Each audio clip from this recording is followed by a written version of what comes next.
All right. Well, welcome to Houston. We have a problem. Episode 80 coming a little bit late because this horrible microphone now will just scream, and I can't. I don't know. So we're using the headset, and I hope that works for everybody. And if it's not, you guys can be like, Houston, you suck. You're terrible. Okay. Wait to see what if you guys are saying is awful or not. But I kept recording, listening, recording, and listening, and it seemed to be okay with this microphone, so that's what I'm going to go with. Um, yeah. Okay. So news at the top of the show. We have ourselves. Uh, uh, what's big news? AMC is doing a weird NFT for people that basically register as owners. There was no confirmation as to whether you had to verify you were owner or not in the when you sign up on their website. So, I mean, it could be people who aren't owners of AMC could get this NFT as well. I don't really understand how they're verifying all this stuff. What else is big? China's melting down. The real estate market's melting down. They can't pay any bonds. That's just a big tumor that's growing.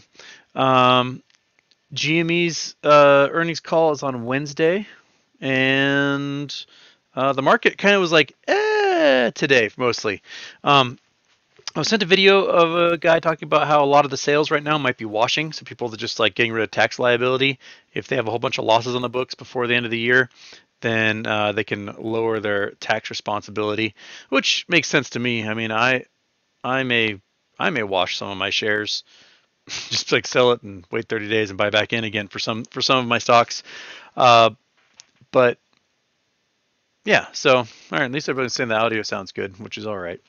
I'll wear the headset and we'll go from there. Yeah, what's on everybody's minds? What's happening?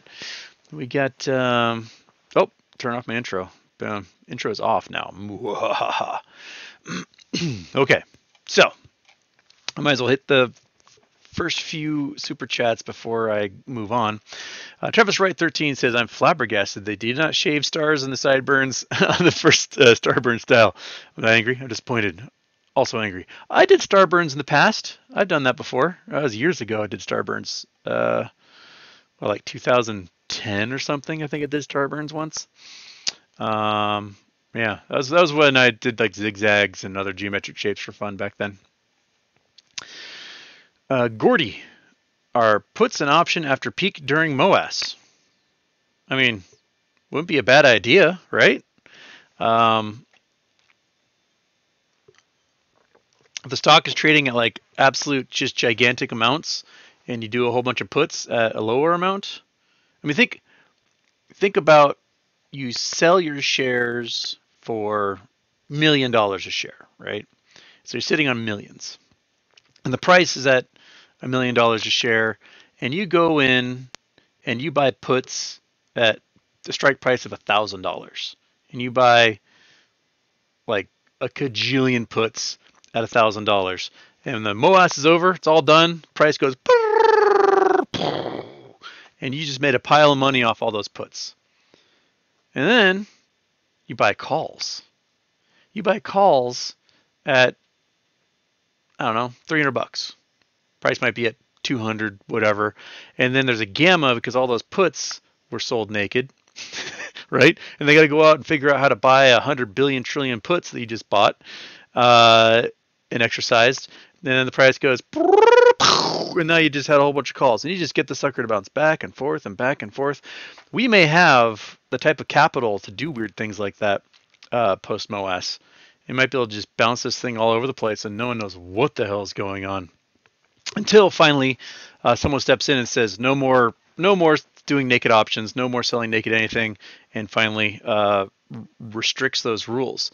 But until then, we might have the capital on hand to do crazy things with the market.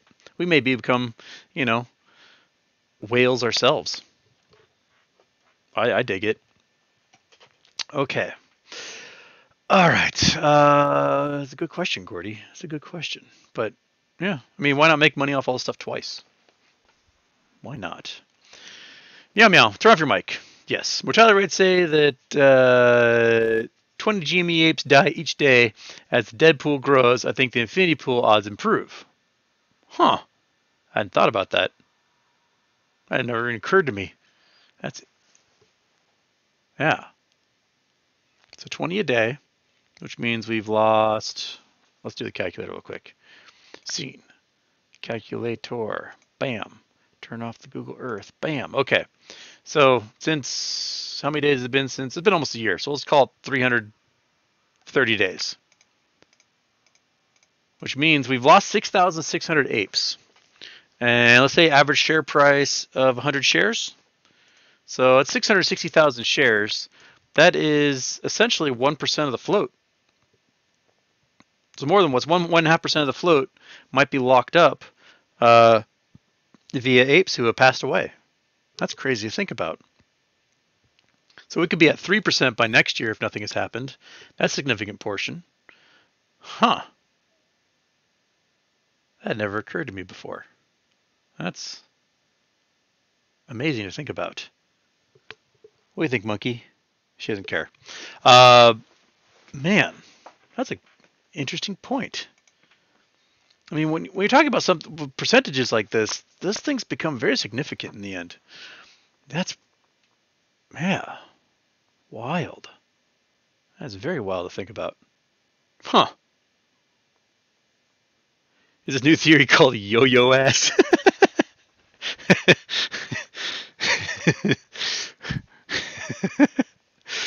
Oh, can you imagine that though? We sell for a way up here, and we buy a bunch of puts for way down here. Stock price goes wah, and then like free falls past it. Then they're forced to buy our shares at this price, and rah! And then you buy a bunch of calls. It'd be crazy. Cameron Mirza, I read that Citadel has reduced the amount investors can take out from Citadel at 2.6% per quarter. Oh, that was the other news. I forgot to include that on there. Yes, so the last time Citadel did this, guess what year it was? I'll let you guys stew and wonder what year it was the last time Citadel reduced the amount of money their investors could take out. It was 2008. What happened in 2008? That's weird. Yeah. Yeah, exactly. 2008. Everyone's bopping in there. Yeah. So that right there is a big old red flag just waving back and forth for everybody to see. So yeah, Citadel's basically saying like, we don't have your money. That's what they're saying. We don't have your money, and don't try to get it from us. We can't afford you to do a run on the bank. Yeah, so I think it has to, it takes 5 years to divest. So you can take out 2.6 a quarter, but you can't take out everything until 5 years later. So that's way down the road.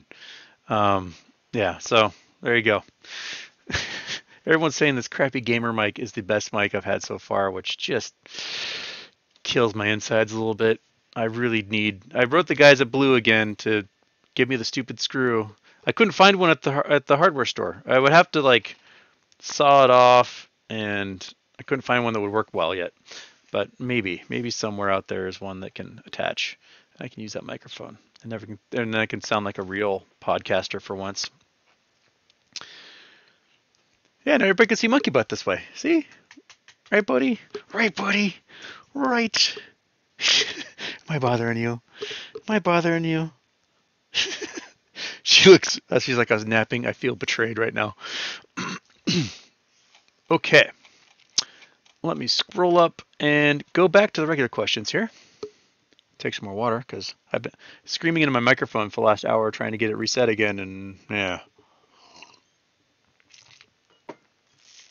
Okay.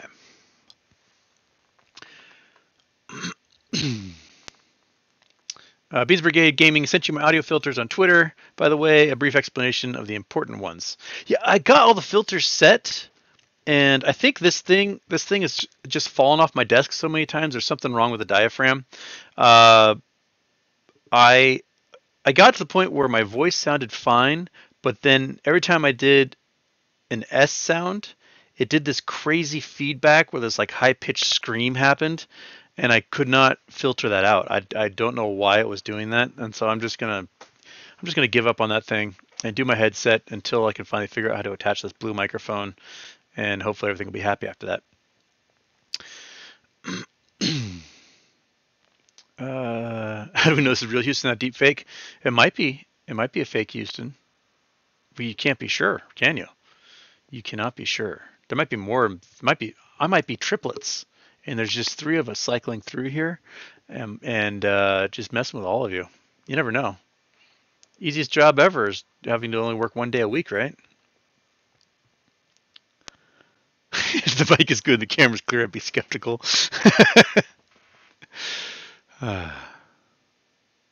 Beats by the Wood. Houston, do you, in general, trust the government to do the right thing, enact policies that progress well-being of citizens? What are some things that gain trust in the community if not? Well, that's a good question. I trust much of the bureaucracy to pretty much do the right thing.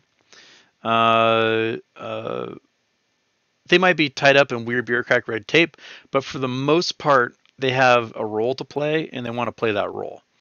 There are exceptions to that rule. Like, I don't think a large portion of members of the Border Patrol have necessarily everyone's best interests in mind. A lot of those folks are very weird and very, very, very far right authoritarian. I don't think they necessarily have everyone's best interest in mind. Not all of them, but a decent proportion. Kind of scare the shit out of me. Elected officials will play to donors or base, and that's where they go. So I think it also depends on who their donors and base are as to what role they'll play. But by and large, for the most part over time, government tends to, how to put this, like, tends to somehow present a legislation that will ultimately benefit people, and then it's really hard to take that away. So there's lots of pushback on things like Medicare, and the Medicare proved to be a success, and the folks that want to get rid of Medicare, they're never going to succeed doing that. It's here to stay. So if we got to the point where we could have like universal health care that actually benefit everybody, they would never be able to get rid of that. They'd never be able to take that away from us. The problem is that so many steps along the way, when we had the opportunity to universal health care, we did something opposite, like private health insurance or HMOs or, the private health hospital system. And it just made so much money for some people that their purchasing power, their lobbying power, overwhelms whatever the best interest is for everybody else in the country, and we don't really have a solution to that yet. I don't know. It's kind of a grand picture of, or it's hard to answer that question.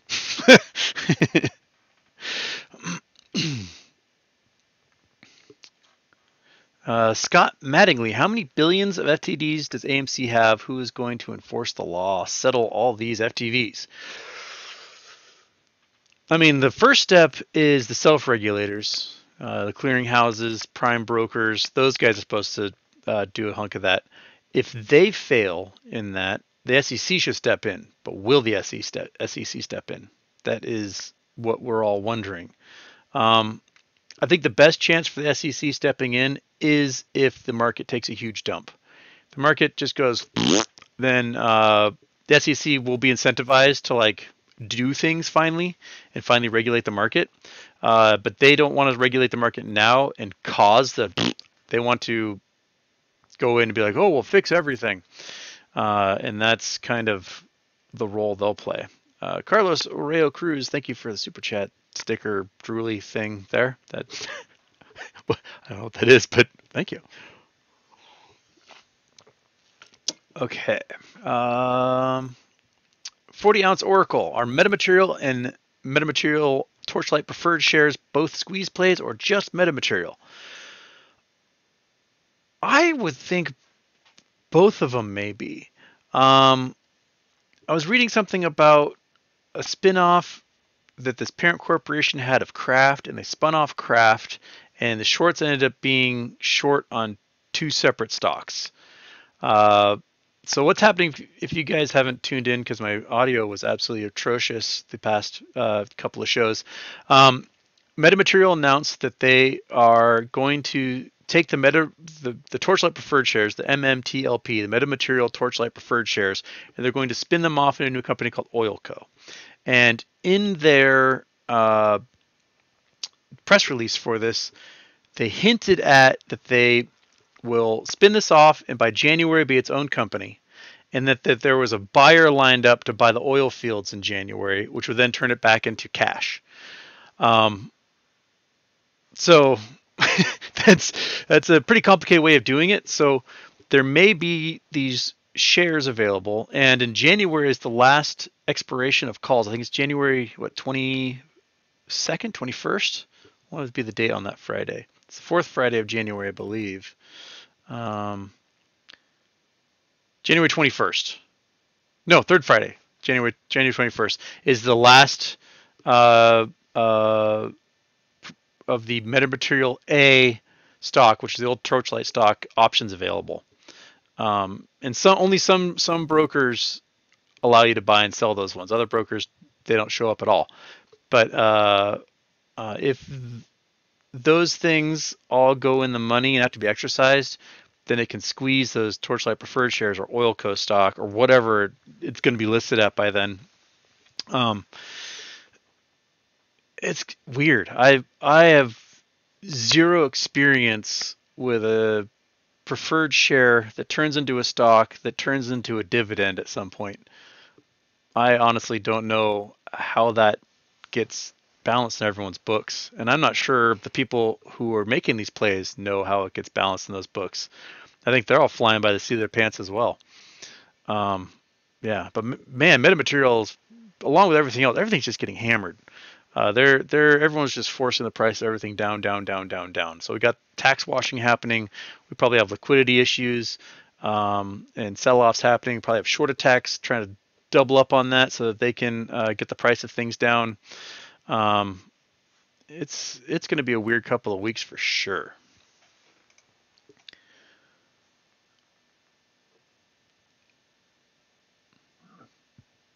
Cancel bubble, a new type of earthquake discovered. Google that for more details. They are slower and last longer. The events are a new type of induced earthquake that have been triggered by hydraulic fracturing. Getting slow cracking, slow movements. I have to look that up. Yeah, hydraulic fracturing is.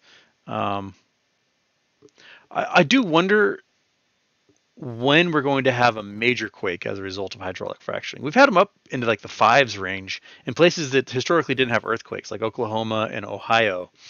I wonder if we'll get a major event from one of these hydraulic fracturings. That'd be very fascinating if that happens. Okay. Homer's Ghosts. PSA, it costs $0 to hit the like button. Yeah, hit that like button. Do that. Subscribe. Tell your friends. Message your mom. Hire a billboard. I don't know. do all of that. Hey, Jason Blackwell saw a cool Nauticrow. Fantastic. There's some cool Nauticrows out there. Chad Clifford, Houston, can you throw me a couple of really cool facts that a 6-year-old could understand? I'm just a dad trying to keep a child entertained. Thanks and happy birthday. Ooh, good facts that a 6-year-old would like and understand. Oh,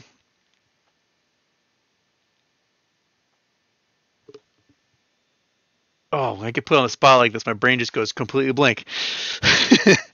A monarch butterfly will live for, 14 days? Is that a good fact? The hardest natural substance is a diamond and moissanite. I'm not sure a kid will care about that.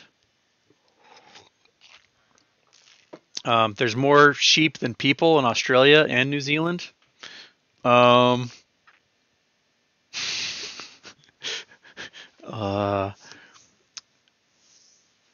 Harriet Tubman and Ronald Reagan were alive at the same time. And what other one was 6-year-old enjoy? Monkey? What other things was 6-year-old enjoy, buddy?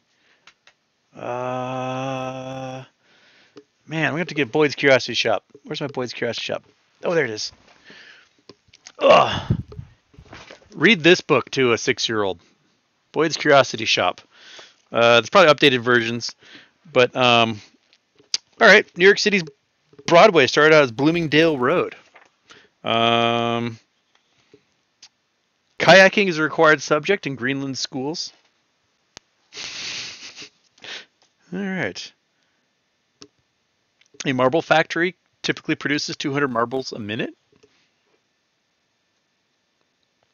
All right. See, you get tons of weird facts in here for 6-year-olds.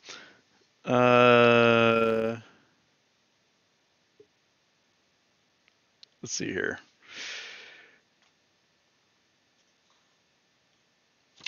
Vikings slept in sealskin sleeping bags.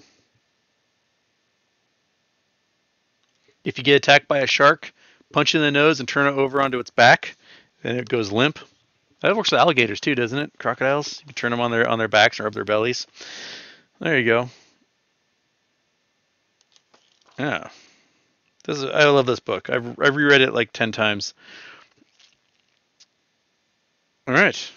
If a couple is married for 40 years or more, the odds of them getting divorced is about 1 in 1,000. So they're pretty much hanging on there. All right. Okay.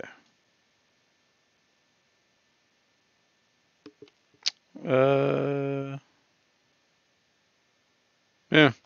Read this book. It'll get you there. Boyd's Curiosity Shop. It's like nothing but like little 1-sentence facts about all sorts of things. Okay.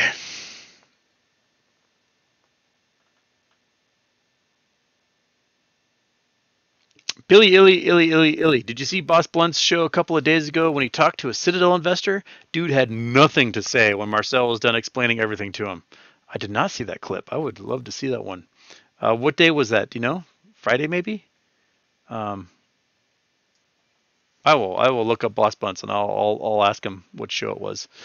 But that is, I mean, I saw on LinkedIn a bunch of investors in Citadel that are like pissed. They're like, "What have you done with my money? And I can't get it out now. And you have made the worst bets possible. Like you're screwing me over." So yeah, they are definitely, yeah.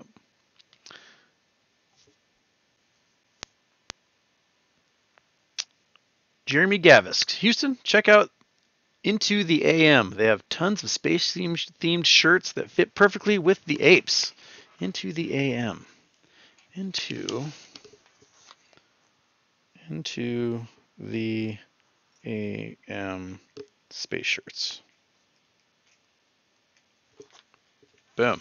Okay, I'll look into that. Hamfingers Houston, do you think a squeeze before Christmas can still happen?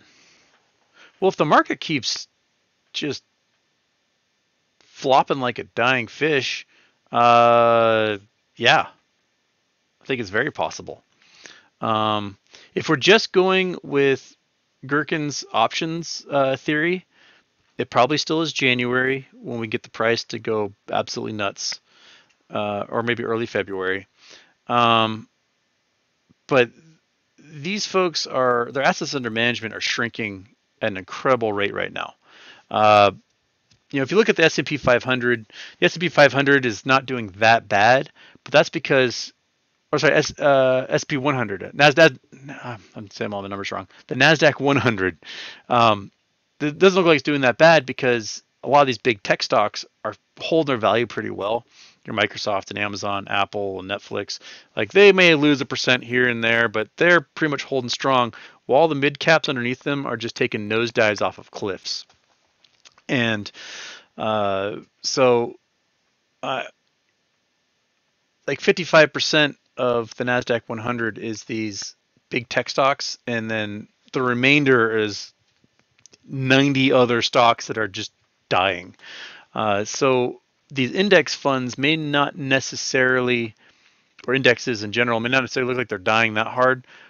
But a lot of these mid caps, anything that posted a cash loss in the last quarter, there's just being massive sell-offs, and that could be from tax washing. It could be because people just need to dump stuff and get cash on hand. But assets under management in general are I think are shrinking quite a bit. At the moment, we've got GameStop and AMC also shrinking temporarily. So they're probably still maintaining that 30 to 1 margin. But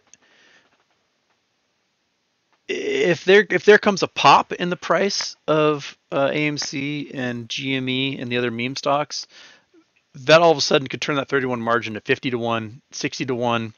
And if the market isn't bouncing with it, then these guys are screwed. They're facing lots of margin calls. We'll probably see more dumping of crypto. Crypto falls off a cliff like every night right now.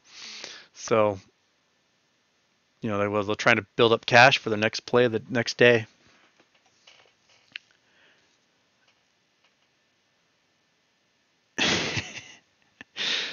All right.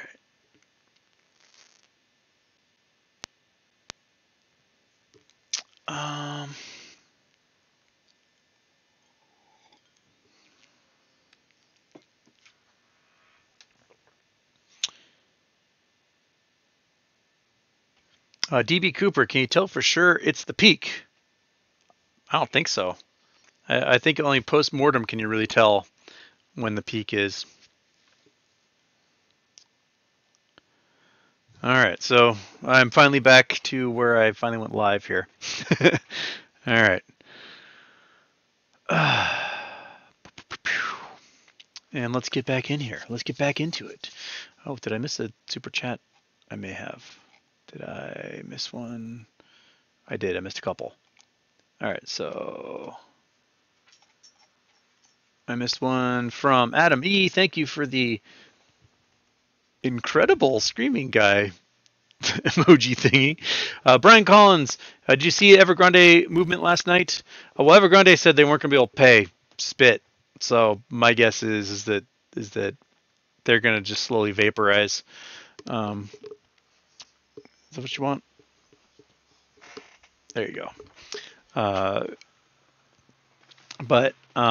Yeah, Sicknick, Kasia, Fantasia, DD got delisted, and I was looking in, and they sound like they don't have the money to pay back investors. Uber took a giant hit, like what, $2.5 billion hit on DD being delisted. So there's a lot of, and there's another Chinese one that recently went under that I also read about today. It's not coming to mind at the moment, but we're talking hundreds of billions of dollars, if not a trillion or more, all just absolutely eating it. Chris R, have you seen the report that Goldman Sachs is overleveraged 133 to 1? Yes, I retweeted that sucker sometime this morning. Yeah, Goldman Sachs is way overleveraged. And if they're that overleveraged, that probably means everyone else is that overleveraged. Remember, one of the rules that they put in place after the mortgage crisis was that banks weren't allowed to be overleveraged more than 10 to 1. Because one of the problems with 08, 09 was these banks were overleveraged 50 to 1. And now we got an investment bank overleveraged 133 to 1. It might be more than that because the numbers coming out for oh my gosh, my brain. What is the, where are you? Not the equity swaps. It is the, where's that tweet? Oh, where's that tweet? Where are you? I'm scrolling to you. And all my mentions are just people arguing about NFTs, and so I can't find the stupid thing. I'm gonna go there. I'm gonna go there.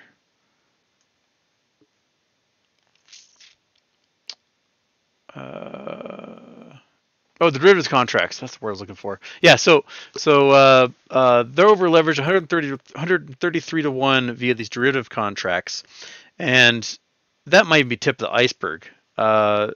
We've got $183 trillion worth of derivative contracts open under Goldman Sachs. What? The global economy is what, 80 trillion? So they've got almost 2.5 times our um, entire global economy tied up under derivatives contracts with just Goldman Sachs. So what is JP Morgan? What is Nomura? What is Credit Suisse? What is Morgan Stanley? What is Merrill Lynch? Like, who else has trillions of dollars tied up in this stuff? It's wild. Yeah, Robinhood went under 20, another pump and dump. Well, Robinhood's got a big problem because their assets under management, which is also part of their fundamentals, is shrinking as the market shrinks. And they are not gaining new customers at a rapid rate. And the people who still remain as their customers are not trading with them as much as they were, because there might be someone like me that had a Robinhood account and then mostly moved to Fidelity or other brokerages, and they're doing most of their trading on those other brokerages. And whatever's in the Robinhood account, they're just like, bleh, I'll sell it when I sell it, whatever. And they've had problems trying to transfer shares and things like that. And so those accounts are not very active and not much money's passing through them. And then the assets under management are shrinking significantly. So Robinhood is in big trouble. If I were a big brokerage house, Toronto Dominion, Fidelity, someone like that, I would buy Robinhood right now. I would buy them and put them under my umbrella and get their proprietary technology and redesign all the apps for my other investors. And yeah, that's what I would do with Robinhood. Robinhood should get violently taken over by somebody much more competent and who has more cash on hand and perhaps is not beholden to Citadel. Okay, I'm going to scroll back up and get back into shortly after everyone told me my mic is fantastic.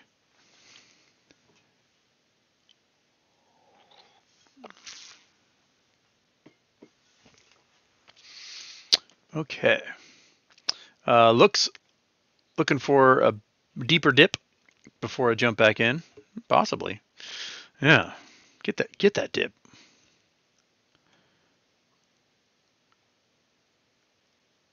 Sweet hair. I can't quite see the haircut. I did cut my own hair. I did cut my hair the other day, and I think I'm looking rather dapper. I do it myself. I've been cutting my own hair for 20 plus years. I used to just give myself mohawks all the time, but then I had to get more creative. And as the skin horns get longer, mohawks just don't look as cool. You just look a little more pathetic. But okay.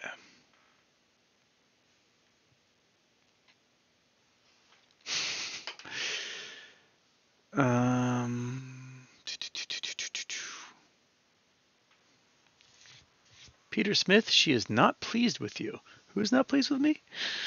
Oh, some people aren't pleased with me. Okay. Number of letters. How come there's 365 days in a year and not 360, being a perfect circle? Well, days are determined upon rotation of the Earth. And so one day is one complete rotation. So we're facing the sun one way, we rotate, and then we're facing the sun again. That's one day. And a year is one complete revolution around the sun. So when we start here, it takes 1 year to go all the way around and end up right back where we were. And there's 365 of those. Now there are cultures in the Middle East, a lot of early cultures written history, they thought there was 360 days in a year because it was really hard to calculate exactly where you were according to the calendar. And so that's why a circle is 360 degrees, because they've made a circle, they made 360 days basically on that circle, and they made 360 degrees. So that mathematics stood the test of time beyond the fact when they discovered that there's actually another 5.25 days that it takes the Earth to go around the sun, because the season started backing up, and which is why they started doing calendars based upon solstices and full moons. So you have religious holidays like Easter is the first Sunday after the first full moon after spring equinox. Ta-da! And you have holidays like Chinese New Year, Ramadan, Hanukkah, things like that are also set to full moon cycles according to equinox and solstices. But that is the large reason why we have 360 degrees in a circle, but we don't have 360 days in a year. Now, if we wanted to make each month exactly 28 days, we essentially could have 13 months in a year, and we basically did for a while. But then 13 was deemed an unlucky number, and we had 13 zodiac signs. So zodiac sign would be determined by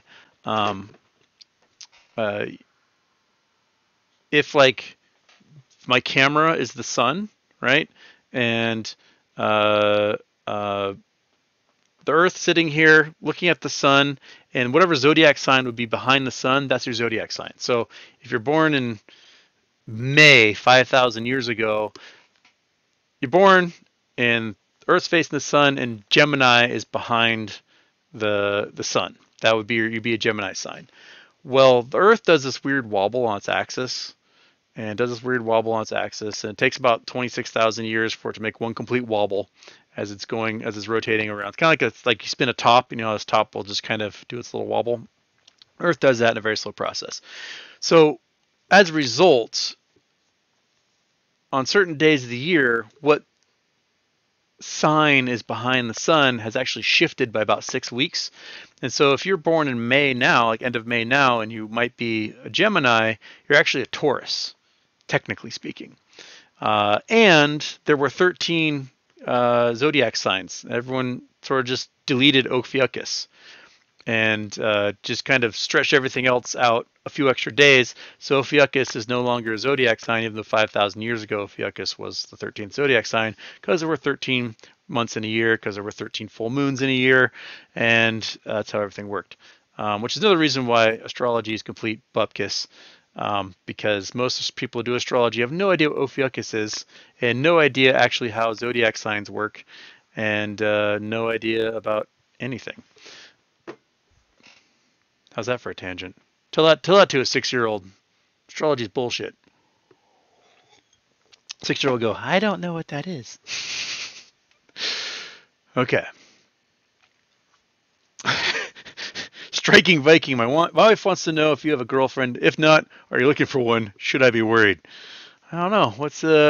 Have your wife call me and we'll find out. I don't have a girlfriend. I do have a few ladies who keep crawling into my DMs though at the moment.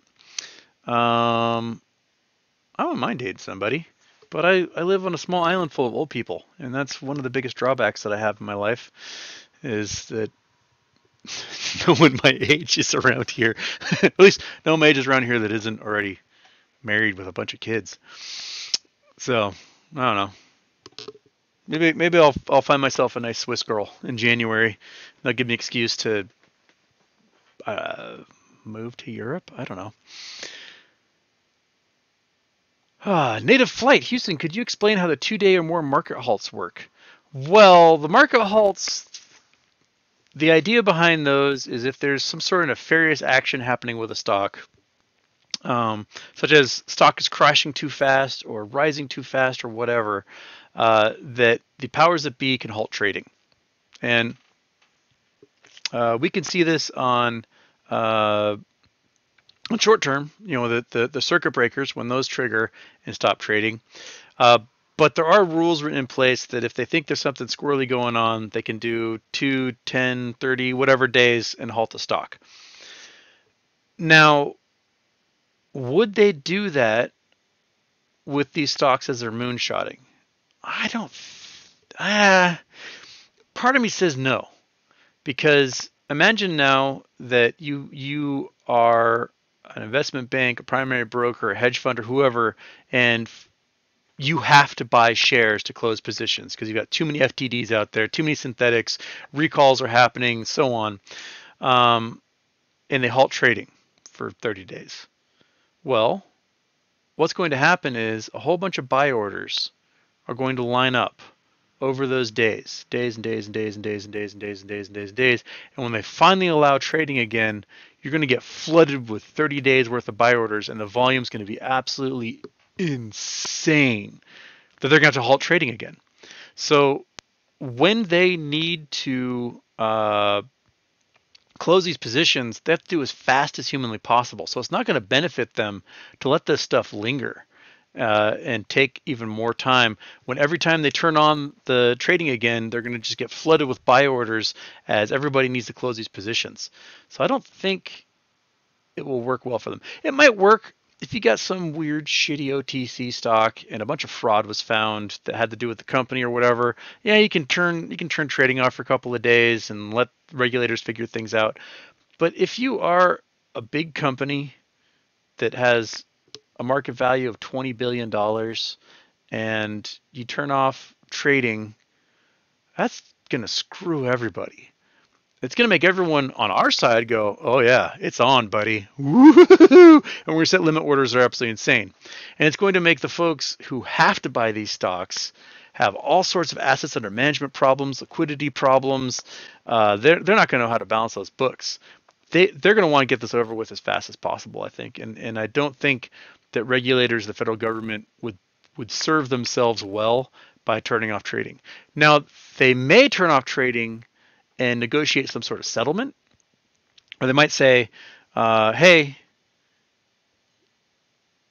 if you want to sell your GameStop stock, you can sell it for $78,000 a share, not a penny more, not a penny less. Everybody's going to have that, and you have until January 31st to do this. Otherwise, we're just going to get rid of the stock entirely. They may do something weird like that. But I don't think just arbitrarily turning off trading benefits them with plays like AMC or GME. There's just too many people involved. And there's a lot of whales involved, and there's a lot of big funds involved that would not be happy to see that happen. Okay. Terry Smith, Houston, if all the debt for all the GME shorts falls to the banks, if Citadel is liquidated, why would the banks margin call them in the first place? Well, the banks may be forced to margin call them. I have to find it. I was reading something a couple months ago about basically if there's a really bad play under a bank, there's federal rules that say they have to margin call them and liquidate them. So the banks have a responsibility, according to the federal regulators, to take care of these things. Now, how much they take care of them, I don't know. It may depend upon if the bank's a U.S. bank or if it's outside the country. When Archegos had to get liquidated, and there were 5 investment banks I think that were tied in with them. All of them were like, "Hey, we're taking huge losses. Sorry." But then it was revealed that investment banks like Credit Suisse still have a lot of those bad plays on their books because they can't afford to close those positions. Now, that might be something unique to Switzerland, where Credit Suisse can sit on that and not have to close those positions. But I'm not sure that at the moment, with the way things are going for a lot of these banks, especially with Chinese bonds just evaporating into the ether, if they would be allowed to sit on those bad bets without having to close them out. But here in the U.S., we do have a unique system where the government owns the printer, and we can just print money and say, "Hey, bank, close those positions. We'll bail you out. This needs to get done." the government does bail out bad bets in that case. When AIG insured $200 billion in mortgage-backed securities and they didn't have the $200 billion in hand, the U.S. government paid for those insurance policies. And we bailed out the banks on all those bad bets. We spent billions. I mean, we spent so many billions that things that weren't banks became banks just to get the bailout money. Like American Express was not a bank until 2009, and then all of a sudden they're like, we're a bank. Give us $1 billion in bailout money. And so American Express became a bank. Because the bailout aspect of these too big to fail institutions are one thing that makes, I don't want to say it reduces the risk, but it makes having such bad bets possible. Like if they didn't have some sort of backup of the federal government going, fine, we'll bail you out again, they wouldn't make these bets. They just wouldn't.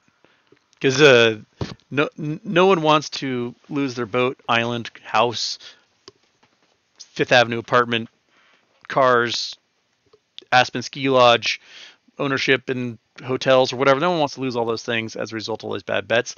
So the government will step in and just drop a bunch of cash on them because that's what they always do. And if they don't, the entire economy collapses, and you can't have that.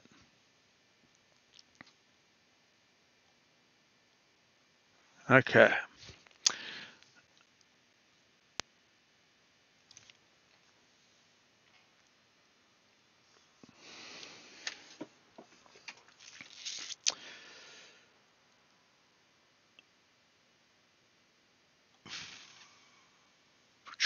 All right. People are telling me to buy a screw mount myself and not rely upon. All right. I'll have to do that. Rely upon Blue actually sending it to me.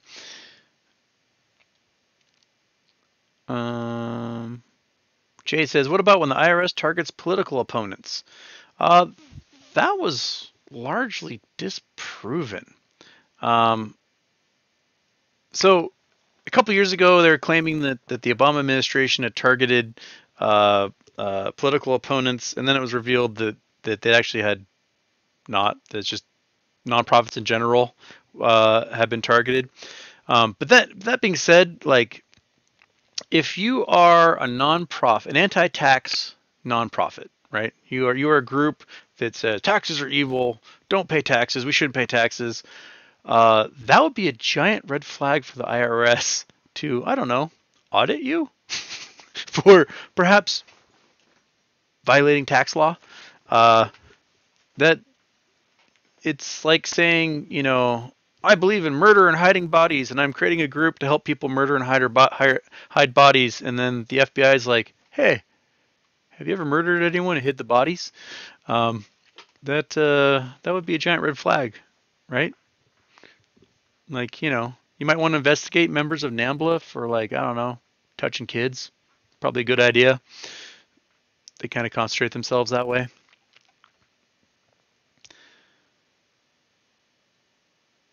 Okay.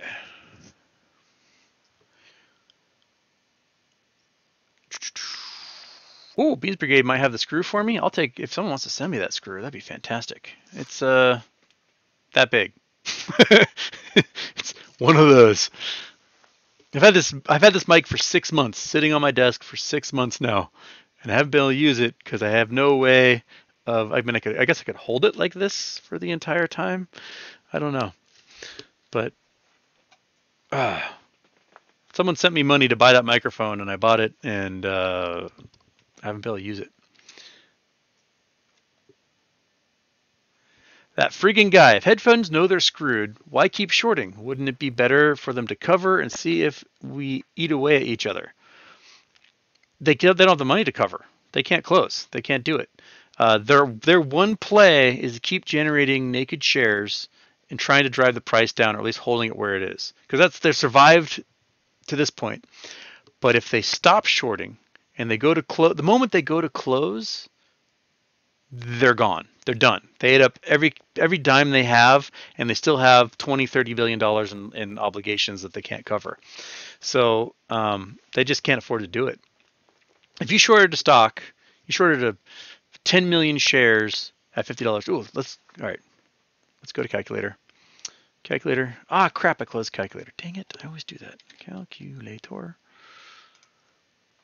There we go. So if you short 10 million shares at 50 bucks a share, right? So you did a $500 million play. All right, you shorted that. You're hoping it'll drive down. You might make 100 million, 10 million, or even $500 million off of it because you drove the price down to zero. But the price goes to $200, right? Whoops, one too many. And now you're at a $2 billion play, and you just lost $1.5 billion on that. Oops, I lost $1.5 billion. And now everyone's saying, hey, man, why don't you just close your position? Okay, you've got 10 million shares you got to close. They're currently trading at $200. All right, you go in there, you start slowly buying. You're like, okay, I'll buy 10,000 here, 100,000 there. That's not enough. You have to close 10 million shares, and you have to do that over 2-3 months. All right, so let's say we got let's say 60 trading days. All right, so we'll do 10 million shares over 60 trading days. And so you got to buy 166,000 shares a day, just your institution. Now you've got, I don't know, 50, 100 other hedge funds that also have to do that, right? And multiply that sucker by 50. Now we're at 8 million shares a day that have to get purchased by these hedge funds. And right now the average volume is what, 2 million a day? So you're going to quadruple the volume trading of like GameStop. And you're going to have to buy up, you know, there's 8 million shares times 60 days. You're going to buy up 500 million shares of a stock that only has 50 million tradable shares. So you're at 10 times the amount alone just for those 50 hedge funds. The price would get so astronomical so quickly that, you know, if you aren't the first and only hedge fund to do it, everyone else is just going to get eviscerated. They're gone. They don't exist anymore. They got liquidated, and then the price is going to shoot up anyway. No one can afford to deal with this. And if surveys are correct, and we're at 1.7 billion or more of these naked shares just in GameStop, right? So the current price is what, 170 or thereabouts. We've got 1.7 billion shares. We're at $289 billion in liability just right now for outstanding synthetics on GameStop. 289 billion. No one has that cash. No one. I mean, these hedge funds, a hedge fund like Melvin that has got 10 or 15 billion under management, they probably have 50 billion in liabilities. So they can't afford to do that. They don't have the cash to do that. So their best hope is to short it and short it and short it, and they just make their liabilities grow even more each time they do that. But it keeps it at the status quo at the moment while they panic and try to figure out what else to do. So they really don't have a way out. Everything they're doing is basically telling the loan shark, like, hey, give me another 5 days, I'll come up with your money. And then in 5 days they just borrow more from someone else. So they're like, hey, Big Tony, if you want my money, you're gonna have to talk to Tommy One Eye or whatever. And all they've done is they just buried themselves deeper and deeper and deeper and deeper. But at the moment, it's keeping them alive because the price hasn't gone through the roof, forcing them to get liquidated. Once the price goes through the roof, once that price, closes at above 350, they're probably screwed. Maybe 500 at this point. But they don't have the cash on hand to do any closing. Okay. Oh, did I miss a super chat? I just did. Macro turf. Have we talked about the new withdrawals term set by Mayo and Griffin? Think it means anything? Thoughts on the GameStop shirt tweet? Love your shirt.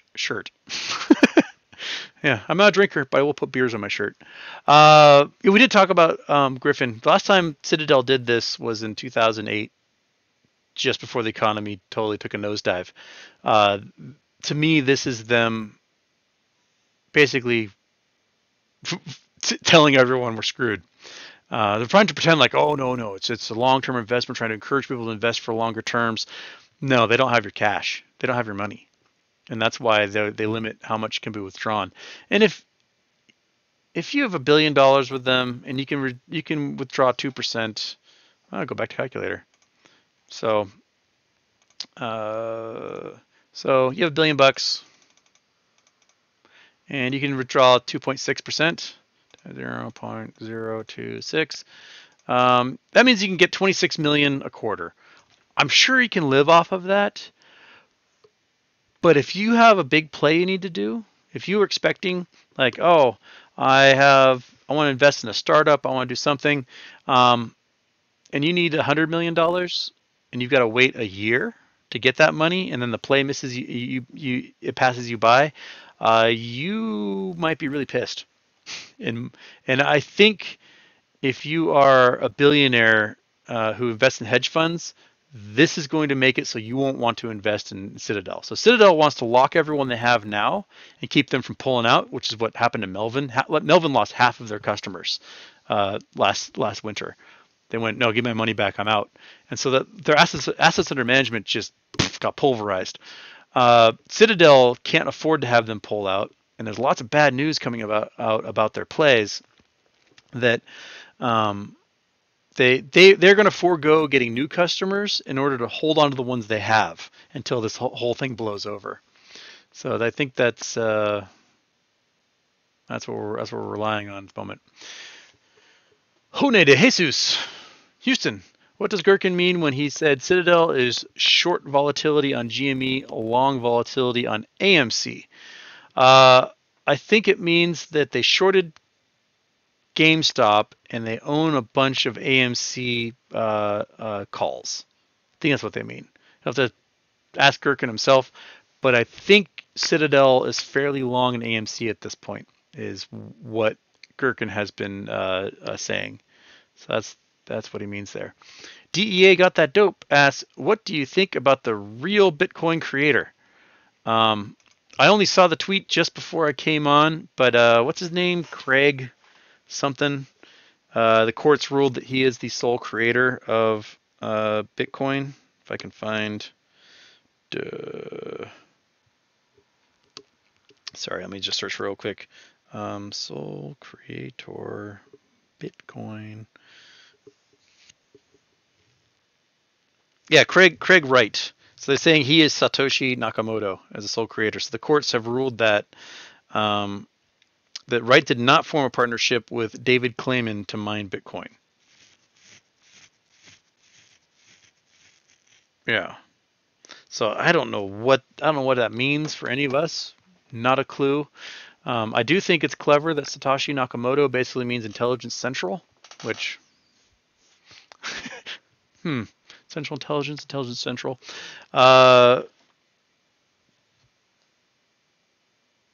But I don't know what it means for us. I don't know. I have no idea what it actually means.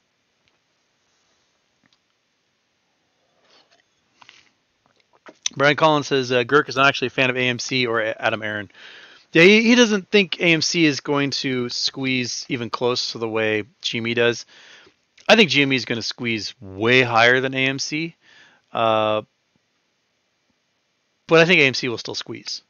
I think a lot of these stocks will be also RANs that squeeze along with it. And if Citadel is long on AMC, they're thinking that the price is going to rise, then why wouldn't it, right? It may be one way that Citadel washes everything out is that both those suckers rise and they're super short on GME, but they're long on AMC, so it just kind of averages out in the end for Citadel. And that might be how they hedge their bets because they're counting on both of them to do it. Okay.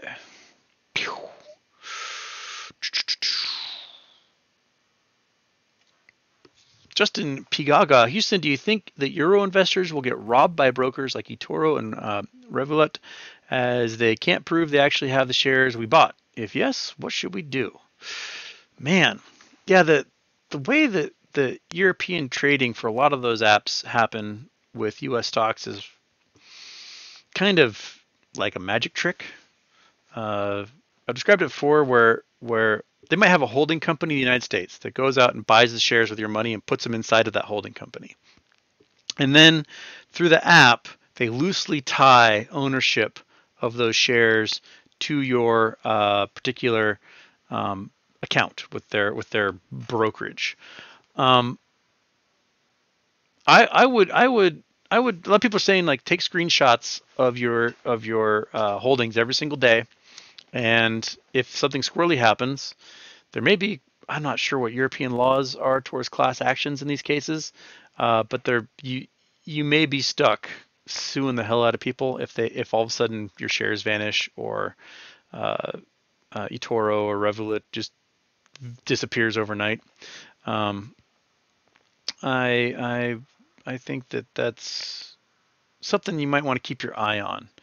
I can't remember the ones that allow you to actually have ownership of the shares, and it's not just like a weird tag on a holding account somewhere else. I don't think it's 212. What was the other one?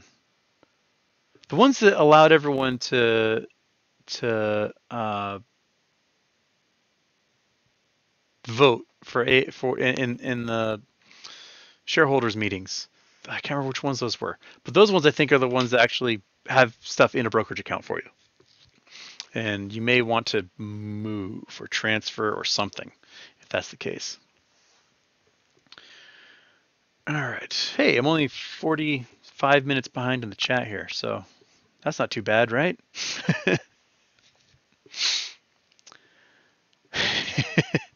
No double intro, and I can finally understand you. There we go. All right. Supreme Vortex, what happens to your shares if your broker goes belly up? I don't think much happens. I think your broker gets bought out by another broker, probably at a fire sale by via the Securities and Exchange Commission or some other regulatory body, and then you just are a member of that brokerage.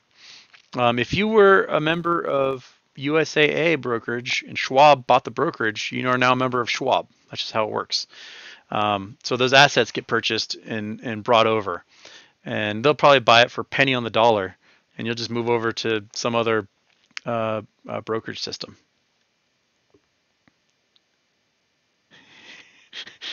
Coffee, donuts, and Homer. You can get gold out of caustic acid, but you can't fix your mic.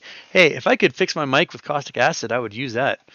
Aqua Regia would be fantastic to take that mic down to its friggin' constituent atoms.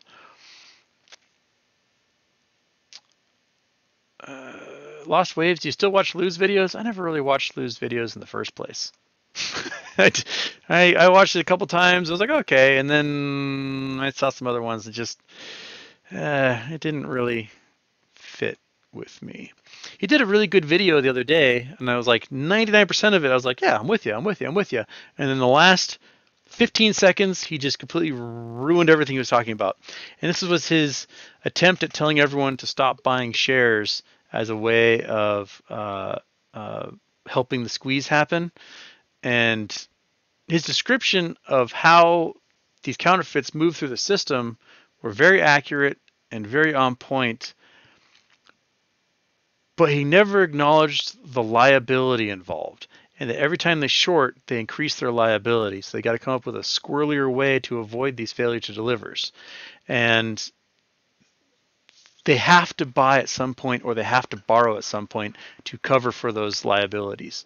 And they just, he really just kind of hand waved his way across that and was like, stop buying. But then the buy pressure drops and the price drops, and then they win.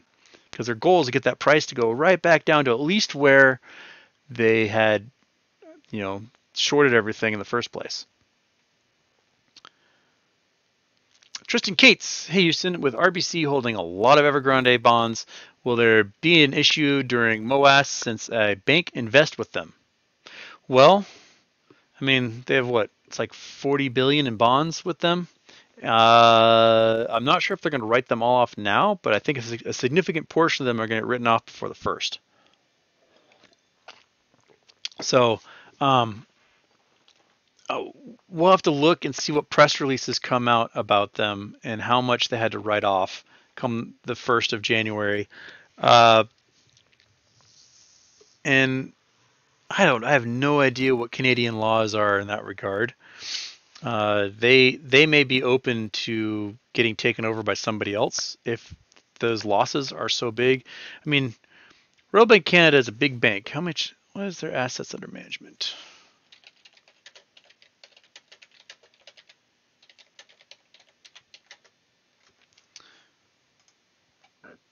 Excuse me. So they have 843 billion Canadian dollars assets under management.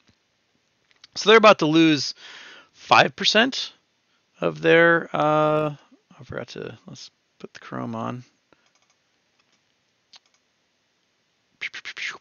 There we go.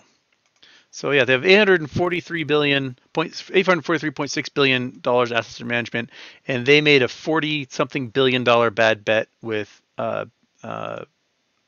Oh, is it then that 40 billion? Might be mixing them up. Maybe they only had 14.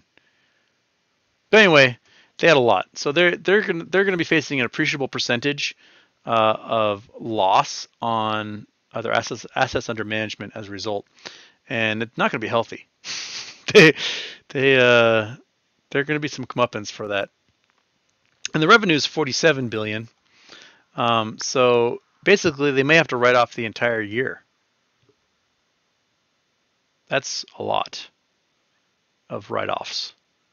That would tell me their stock will go. Beep. They may survive it. I mean, other banks have had big giant losses like this before, and they came out of it eventually. But that's a lot of liability to have. Yeah, I wouldn't want to be the guy who told them to invest in all those bonds. He's probably looking for a job right now.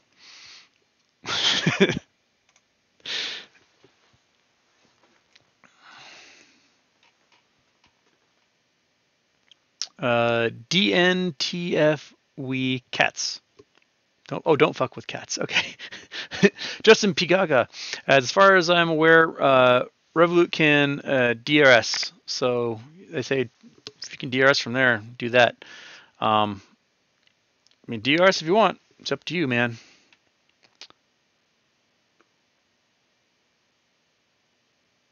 Hannah Rulnick, you should listen to Pigeon Lady's DD on metamaterial Torchlight preferred shares. Her Reddit is roller pigeons. All right, I'm gonna have to look up roller pigeons. Is that the lady with the eyes that bug out of her head? I watched a video with her, I think. Roller pigeons. You roller pigeons. Okay, I'll have to look her up and take a look at her.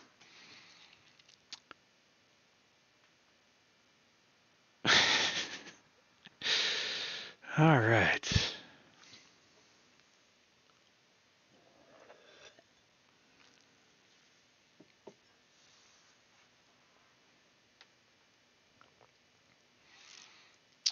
Okay. Alex Park, do you think GME is going to finally announce their NFT dividend this week or this Wednesday? Do you think they'll have a dividend at all? Having a dividend would be really, really, really smart to do. You know, if they do a cash dividend, my guess is it'll probably be a January type or a quarter one type thing after they get their Christmas sales, because Christmas sales are most of their sales throughout the year anyway. So that's when they make profit on their shares. But it would be really smart of GameStop to announce NFT something at their earnings meeting. Whether it's an NFT dividend, which is what I'm really hoping for. Come on, man, you can do it. Turn that Wu-Tang album into a dividend would be amazing. And somebody sent me a thing today that was like the backwards I have a small wee tweet was the picture of the DAO guys with the Wu-Tang album, and you had the guy with the sweatshirt backwards. Okay, that could be very well be Ryan Cohen, being backwards. And then the I have a small wee wee, someone sent me a thing saying it's probably Lil Dicky, because Lil Dicky is famous for talking about a small penis, and he released an NFT album, the first music NFT ever released this past summer.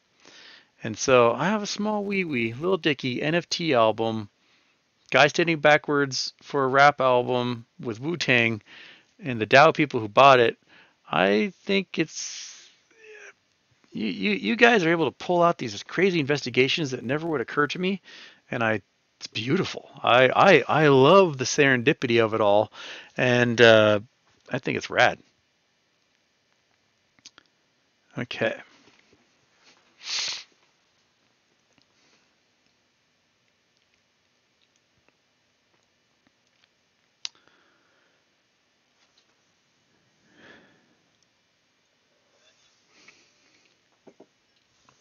Zia B, is Citadel going to collapse soon? I hope so. I hope that someone just pulls the rug out from under those guys.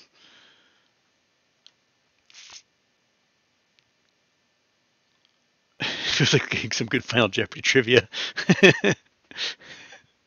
Oh, all right. J-Dog, send me coordinates. Let's go visit somewhere. We're going to the tropics. Going to the tropics. Google Earth. Come here, Google Earth. Boom. Going to the Caribbean? We're going to South America. We are at, is this the Eurospace launch facility? Is that what I'm looking at? Yes, Guyana Space Center. Yeah, this is where a lot of satellites get launched from here. So if you want to launch a satellite that's going to go near the equator, you want to launch near the equator. I don't want to get in the math too bad for you, but if you're launching satellites north-south, you can launch that from any latitude. And let's zoom out from here and show you the Earth so we can kind of talk about this. Come on, keep going. All right, so Earth's a ball, right? If you are a satellite that's going to be an Earth-observing satellite, you want to go like a Landsat spy satellite. You're going to pretty much want to go north-south as you orbit around the Earth, and then the Earth rotates underneath it, giving you a different view every few hours of somewhere on the Earth. Now, if you are a geostationary satellite, you're going to want to be essentially out at the equator. So you go out to 30,000 miles. You go really far away. Come out here to 30,000 miles, and as the Earth rotates, you rotate around the Earth at the same rate of rotation. So you are locked above a certain point on the Earth's surface. If you have satellite TV or satellite internet, your little dish is, if you're in the northern hemisphere, your little dish is pointed really sharp angle to the south. And that's because there's a geostationary satellite sitting above the equator down here. And if you're up here in the northern hemisphere, your dish is trying to point at a satellite that is sitting at 30,000 miles away. And you're going to want to launch near the equator to get a satellite to there, because if you're like Russia, and your launch site is in Kazakhstan or something, and you're at 50 degrees northern latitude, it sucks. It takes just as much energy to push that satellite down to the equator as it does to launch it into space. And you guys seen how much fuel gets used by a rocket to launch it into space, right? So it takes an incredible amount of energy to get it to change latitudes from something that's like a sharp angle rotating around the Earth at high latitude to something that's going to be essentially going around the Earth near the equator. So you want to have these launch sites in places like Guyana, that's at 5 degrees south or so. So it doesn't take too much energy to push it to the equator.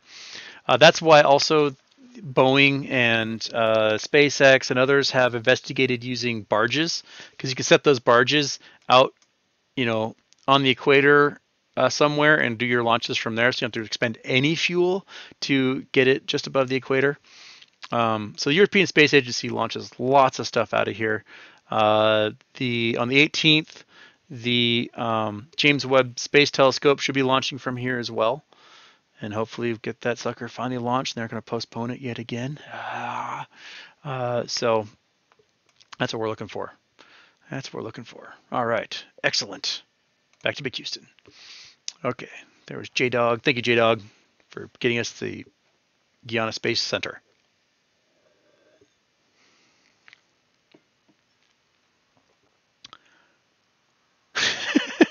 Someone said I'm not have Africa again. Crazy J, Trey, and Matt have got to be multimillionaires. Anyone agree? Well, yeah. I mean, I'd read something that Trey had done like $1 million in super chats or something just between January and April, which is, aw? I mean, I appreciate you guys super chats, but I do not earn that kind. I make almost enough to survive on from YouTube at the moment, and I'm pretty satisfied with that. I'm pretty happy with that. I would love if you guys could turn me into a millionaire. That'd be fantastic. But I think I need like hundreds of thousands of subscribers to get to that point, and I've got like 17,000 of you that subscribe, so I appreciate you. Why not? I mean, monkey butt's well fed. She's a happy dog, sleeping under her blanket. As long as she's a happy dog sleeping under her blanket, then I'm a happy Houston. So can't get me down that way. All right, Billy Illy says, Boss Blunt's discussion with Citadel Investor on December 3rd. Round 2 discussion with Citadel Investor. Okay. All right. So I'll have to look that one up. Round 2 discussion. I'll look that up on his channel, and we'll have a good look. Chicago Transit Minority says that Into the AM is a raver site. I don't know. They sell big old Junko jeans.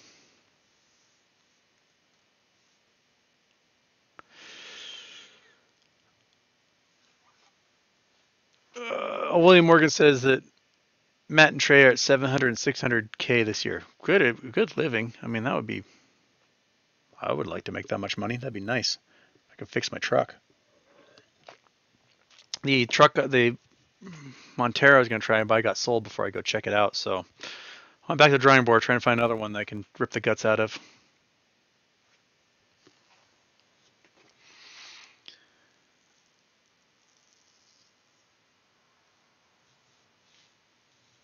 Okay.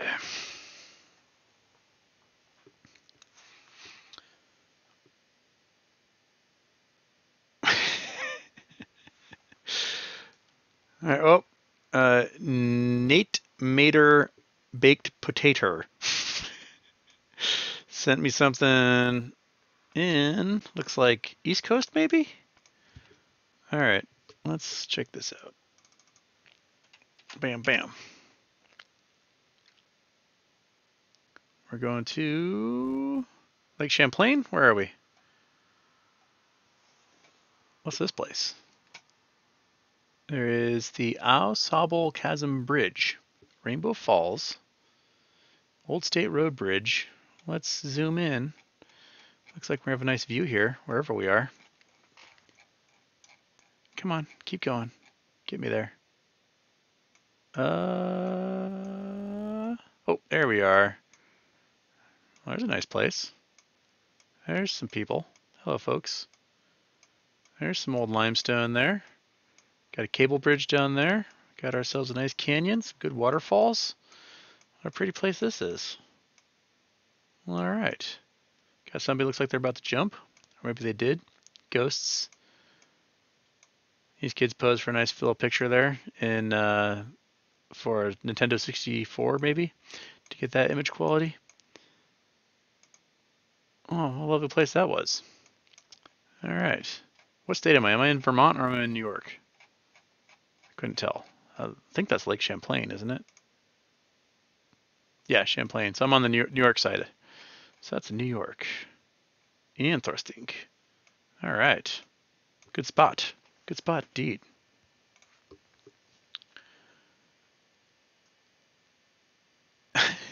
Manifest density. How do you vaporize slowly?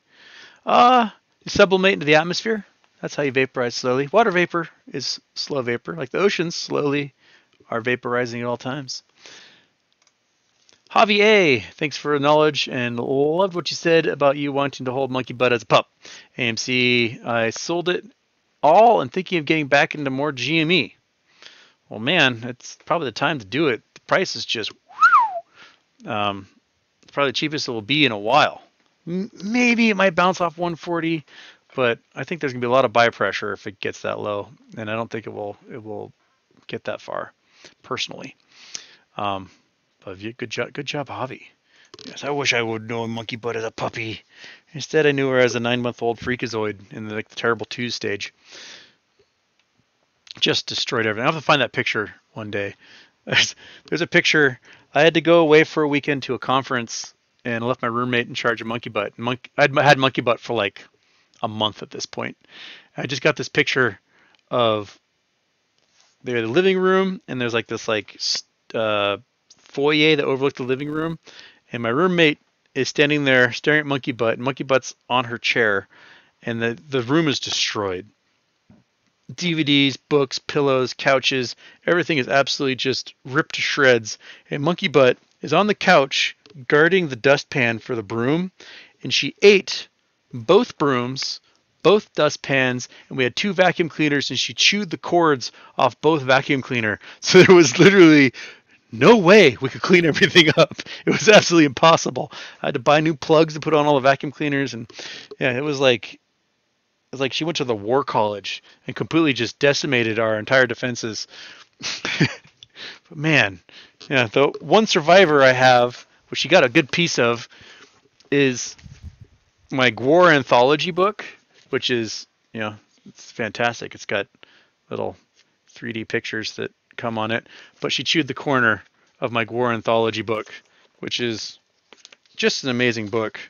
I highly recommend that you folks get this book.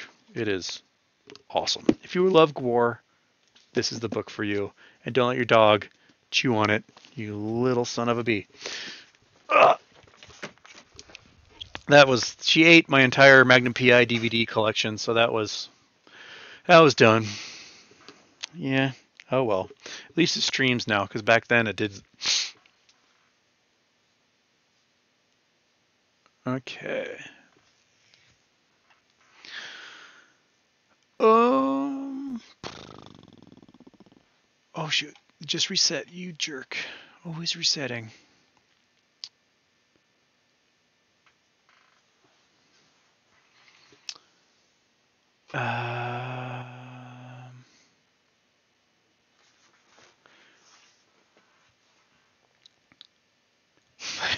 Michael, hey yo, I know Tommy One Eye. Cool guy. Okay. Carlton says we'll probably see big pullbacks in blue chip stocks first. They will need to liquidate. Yeah, they're going to be liquidating a lot of stuff when the MOAS happens. They cannot do any of the buying without that happening. And that liquidation is not going to be voluntary. That liquidation is going to be forced. It's going to be the broker going, I got to sell everything you have because I'm being forced to buy this stuff for you. And the broker will liquidate and go until it's all done, and then it'll probably turn to whoever lent them the margin in the first place. Be responsible.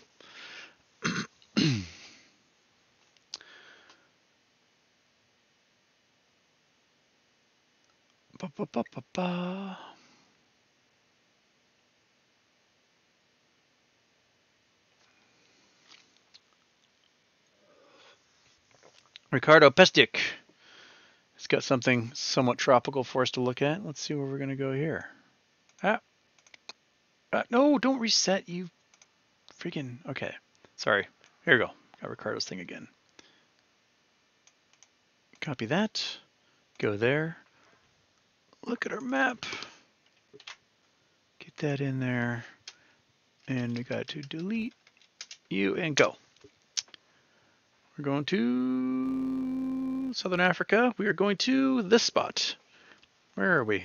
Ooh, look at you. You look like a big old mesa. What mesa are you? Well, that's groovy looking. Looks kind of Plutonish. But what kind of Pluton we got there? What kind of Pluton? Where are we? Is it Mozambique? I couldn't tell where we ended up. Yeah, Mozambique. Okay. Looks like a Pluton of some kind. Are there other ones around here like that? There are a couple of guys off in the distance here. I don't know what that is. I don't know where Mozambique this is or what it is. But it looks volcanic in my opinion. It just looks like a granite Pluton of some kind. It's pretty cool. I don't know the name of it, but I dig it. I like it. Space Monkey, what planet is directly above the moon tonight that shines so bright like a giant star? My guess is probably Saturn or Jupiter. Where's my friggin' Sky app? Where are you, Sky app? There you go. All right. Let's find out. Let's find out. Compass needs to be calibrated. Man. Okay. All right. Tilt, tilt, tilt, tilt, tilt, tilt. It's been a while since I used this guy. All right. Okay. So, where's our moon right now? Where's the moon? There's the sun. My thing is way off. Moon, where are you? Where are you? Uranus. Mercury, Saturn's up there. Jupiter's there. Neptune's there. Where's the freaking moon, man? How come the moon's not showing up at all on my app? This is ridiculous. This is ridiculous. This is ridiculous, if you ask me. I am... Oh, there's Venus. Oh, it's Venus next to the moon. I found the moon. It's only like a tiny little sliver right now. But yeah, and technically Pluto is right above the moon as well. So Venus is the one that's next to the moon. There you go. Ta-da! Technology got me there eventually.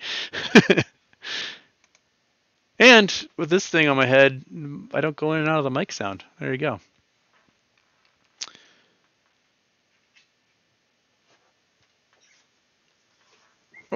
Oh, go get him, buddy. All right, so.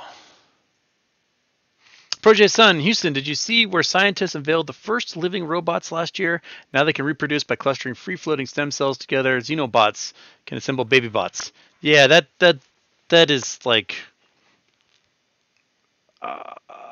something I don't think a line we should have ever crossed. Because just does not give me good feelings inside. I don't like the idea of robots making more robots because they can gather basic amino acids, and we're screwed. Yeah. I don't like that any more than you like that. Good thing they're so small right now, they aren't very smart. They can pretty much do their task they're given, but beyond that, ooh, I don't trust it at all. Okay, Freethinker McJones. Naked, BlackBerry, Bed Bath & Beyond, Nokia, Koss.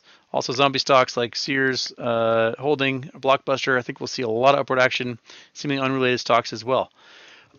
There's been some weird stuff. So I have a Canadian stock called Zenith Capital Holdings. I think is their name. ZLHQ, whatever. And I bought them at like 21 cents because they have a division that does medical research and like pharmaceuticals, and there was these rumors that Pfizer was going to buy into them, and the stock went from like 21 cents to like 40 cents, and then all of a sudden at the beginning of November it dropped to fractions of a penny, just like poof, gone. I couldn't find any news as to why. They went to like 0.0001 cents, and then today I looked at it and it's at 11 cents.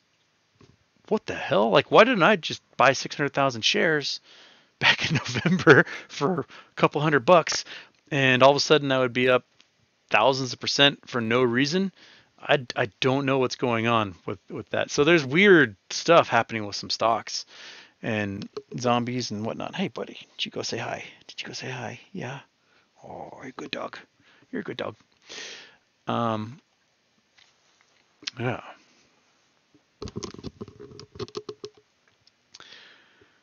All right.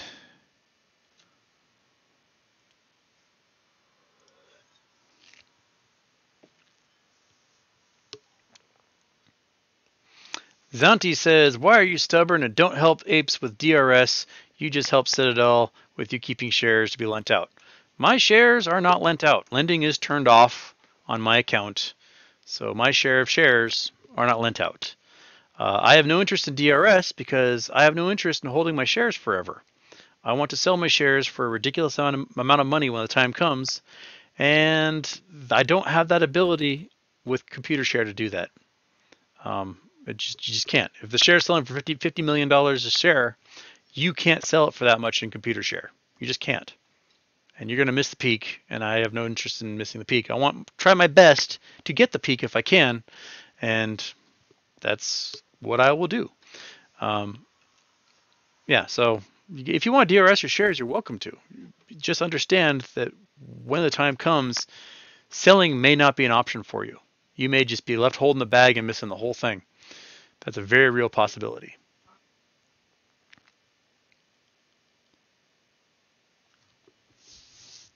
Okay.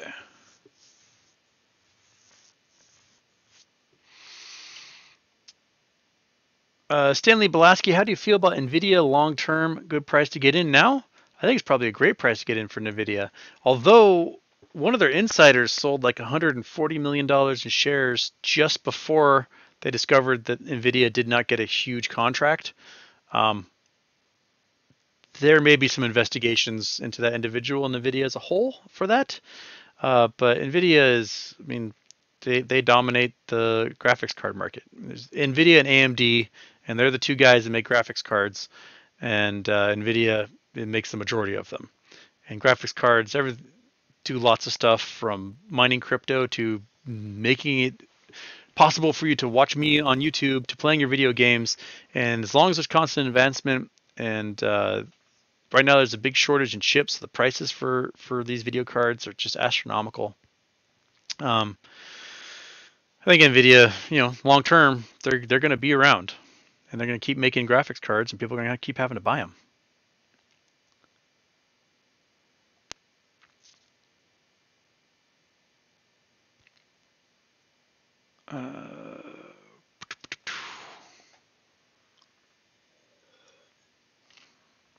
Did you see the GameStop shorts tweet? I did. There's a pair of shorts that said GameStop on them. That one wasn't too hard for me to figure out. Much more obvious. I'm much better at those ones than the Ryan Cohen ones that have to go through 12 layers of symbolism before I can understand what's going on.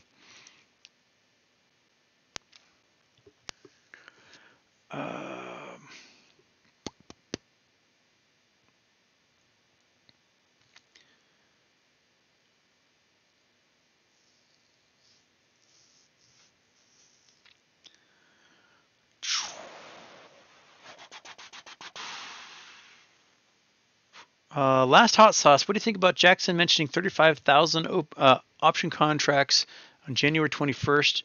Your friend Gherkin said dividends is the last RC would do. I mean, there's lots of options for January in general because January is a yearly options date. Saying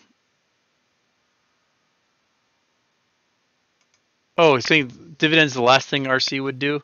I think dividends is a great way to force a lot of hands. I might diverge with Gherkin on that one. Gherkin seems fairly certain that it would open up GameStop to liability because people wouldn't necessarily get like a NFT dividend. But I think the opposite is true. I think if GameStop offers an NFT dividend, it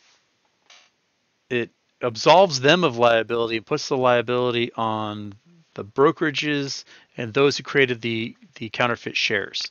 Those are the guys that can get sued, and it's going to stick to because they're the ones who weren't able to provide the dividend that was promised via the laws with payment and lose. So Yeah, that's what I differ with Gherkin in that respect. Um, do I people asking about Loopring coin? Do I own any? No. I should have bought. I had Bailey was telling me to buy back in like September, and I didn't, and I'm an idiot. And then it went, whew, so I missed out on that one. Um, but what's the price at right now? What's Loopring coin doing? Open up yield Coinbase doohickey. And of course, Coinbase is the slowest loading app of all time. Takes forever. Okay.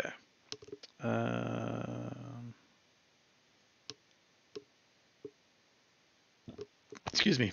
LRC's at 245. That's probably a decent price. Yeah, 245. It might be a good time to buy in. It was much lower earlier. We were at $2 earlier today. Oof. It looks like a lot of people were buying in. That's the yeah. So it bottomed out at 186. Yeah, 186. Oof. That'd probably been a good time to get some, but oh well. I didn't get some. I did not get it. Abel, Houston, do you work for Citadel? No. If I worked for Citadel, I would have way more money than I have now. Why would I work for Citadel? They wouldn't hire me. I talk too much shit about them. Okay. Someone else is like, you work for Fidelity, don't you? No, I don't work for Fidelity. But if, if Fidelity wants to offer me a job, I'll listen. I don't know what job they'd offer me.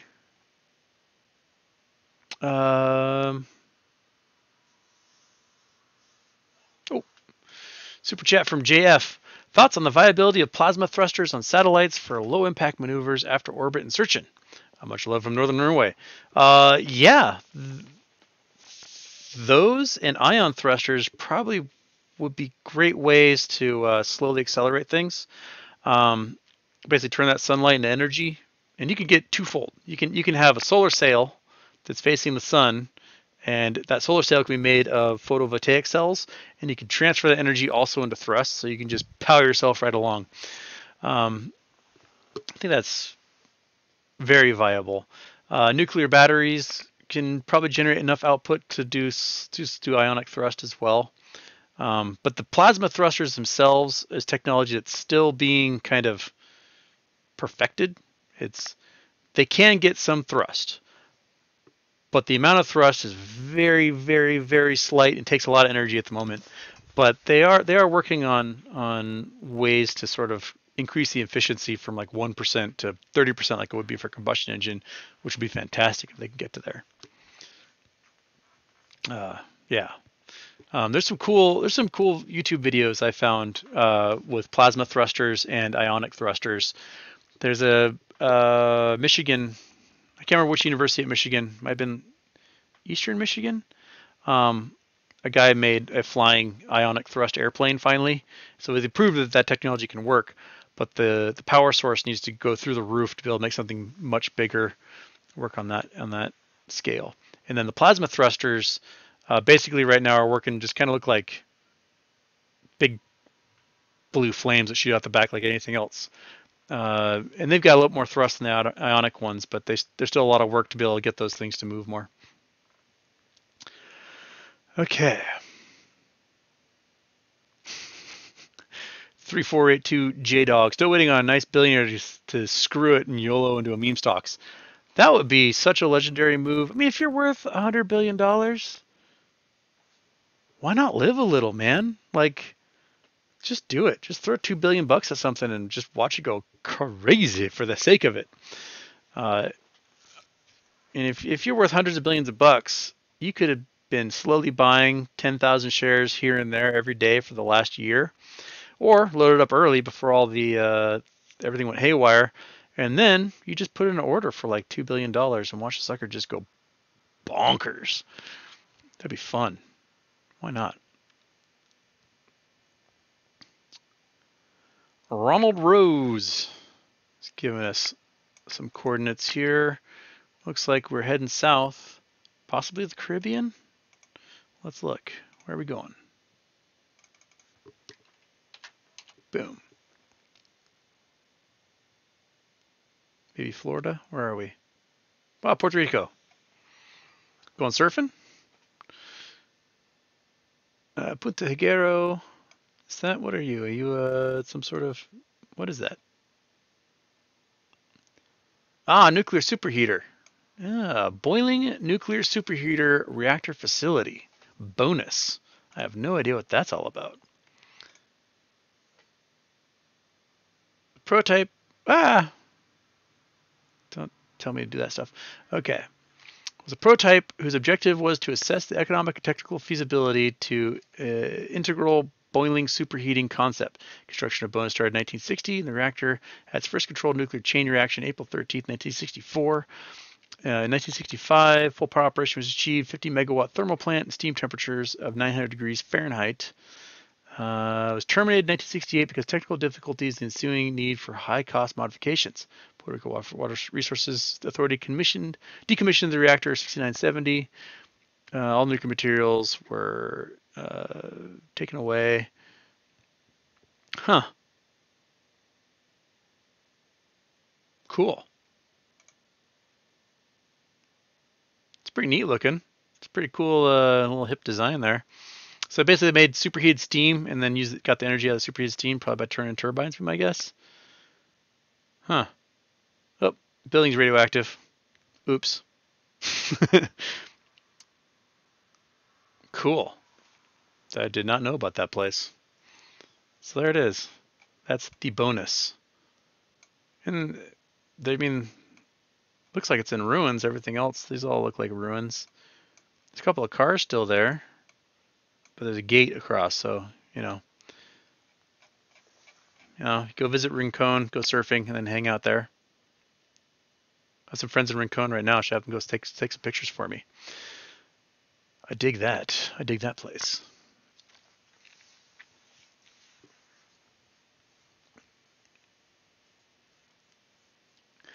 Benjamin Remy, I love to listen to your shows while driving. Ever think about a podcast release of each episode? I was doing that for a while, and then I failed miserably.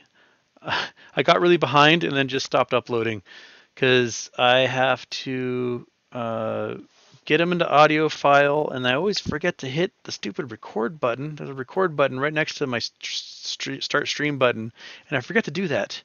And so I have to download the file from YouTube, convert it to an audio file, upload it to Podbean, and then it goes out everywhere. And I just haven't done that because it's like a several-hour process because I'm a big dumb idiot and I forget hitting the record button. I don't understand why they can't make the record button and the stream button the same button so that I can do that without being an idiot who forgets. I do have some up, like the first, 20 are up because I was using my other OBS platform that apparently was doing that. And somebody was cool and downloaded some of them for me and converted them to audio files, and I uploaded those. But I don't know how else to do it. Sin Chan, I'm with Houston. 1 million bajillion % screw DRSing your share. To each his own. Don't tell me what to do with my money and shares. Yeah, if you want DRS. But just know that there are some serious drawbacks. The benefit is it can lock up the float. It can do that. But if you buy a naked share, right? You buy a naked share, that share can still be lent out. How do we know this? Because institutional ownership is well beyond that of the actual float, and those shares are lent out like crazy.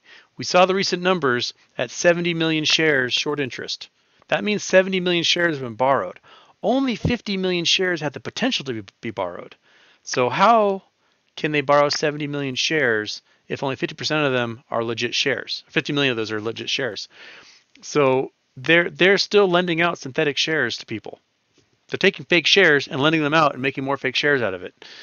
It's what they do. So DRSing will not stop that because there's a whole bunch of synthetics owned by institutions, and those institutions are still lending them out.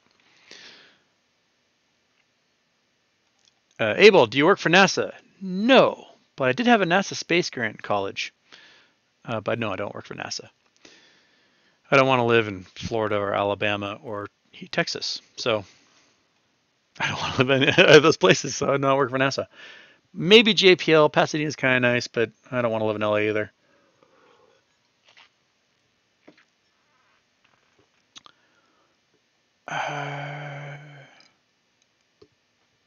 Another one here from Daniel. Hey Houston, as a fellow surfer, I still have my hopes for this squeezerito. Hope we can get barrels in cash and end in the water. Keep it up. 100 shares. All right. Yeah, I am. Oh, I'd love to go surfing again. I'm totally out of shape. I live in Hawaii. I was surfing every day, and I'd surf. Not every day. A couple times a week, I'd surf. I was in shape. I could dive down 60 feet, free dive down 60 feet. It was awesome. And then after coming back to Northwest for a little while, all the stroking muscles were gone. And I went down to visit my nephews in California, and we went surfing, and I was good for like 2 waves, and then my arms just couldn't do it anymore. It happens quickly. You just trying to get over the impact zone, and it's just tiring. And I'm out of shape. I'm good for like 2 waves, and then I got to go like breathe heavy in the beach for a while. But I'd love to get back in it. I love surfing so much. DEA got that dope. There's a video on YouTube with a small diamond levitating on a laser beam. What king of sorcery is that? I remember someone sent me a video like that. I forget how they were doing it when they did it. I'll have to find that video again. It was a little while ago that I watched it, and I was like, this is weird. And then, yeah. They've also been doing weird stuff with spinning magnetic fields and making things levitate as well. They're pretty cool.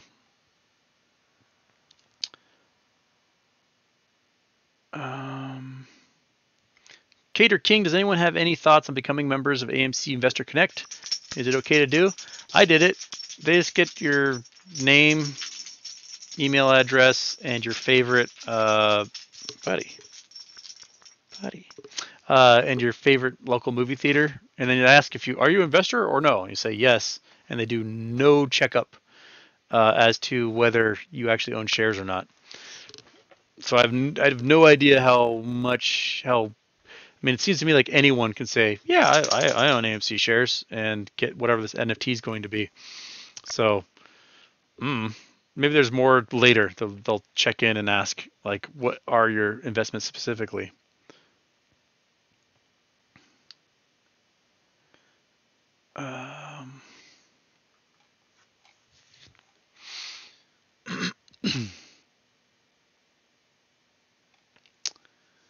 Oh, I missed Freethinker McJones says, check your move, everyone else. And Egg Spit says, you own a GME share, you're already a millionaire.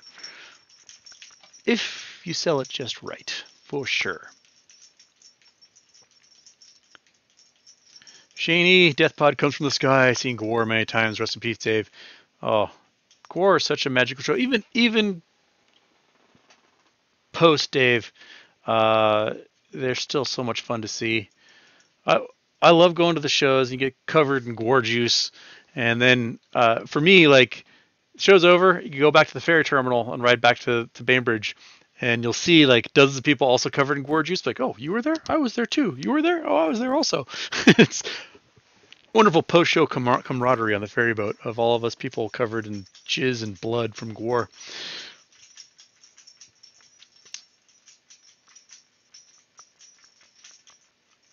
Okay. Billy Allen, Houston, happy birthday. Quick question my son Sawyer asked me that I didn't have a good answer for. If max speed limit in the U.S. is 75 miles an hour, how come cars can go 120? Thanks. Because you can. Because people like the idea of being able to do things that they shouldn't do, and that's the entire reason it exists. Everyone in their mind thinks, I'll take this car to the track and I'll race it. They never do. And seldom if they do. Racing is expensive. It's a very expensive sport to have. Get up there. Come on, go. I mean, like, why have a Ferrari? You're not going to go 200 miles an hour and pull 1G turns in your car. But the idea that you can is there. Plus, it makes on ramps on the highway really fun. You got a car that can just lay it down, whomp, you're at 0 to 60 in no time, and the thrill centers of your brain go nuts when you start to feel acceleration and velocity and stuff like that. That's why. That's the entire reason why, Sawyer. So, because you can, even though you won't. You could if you wanted to. But you'll get caught.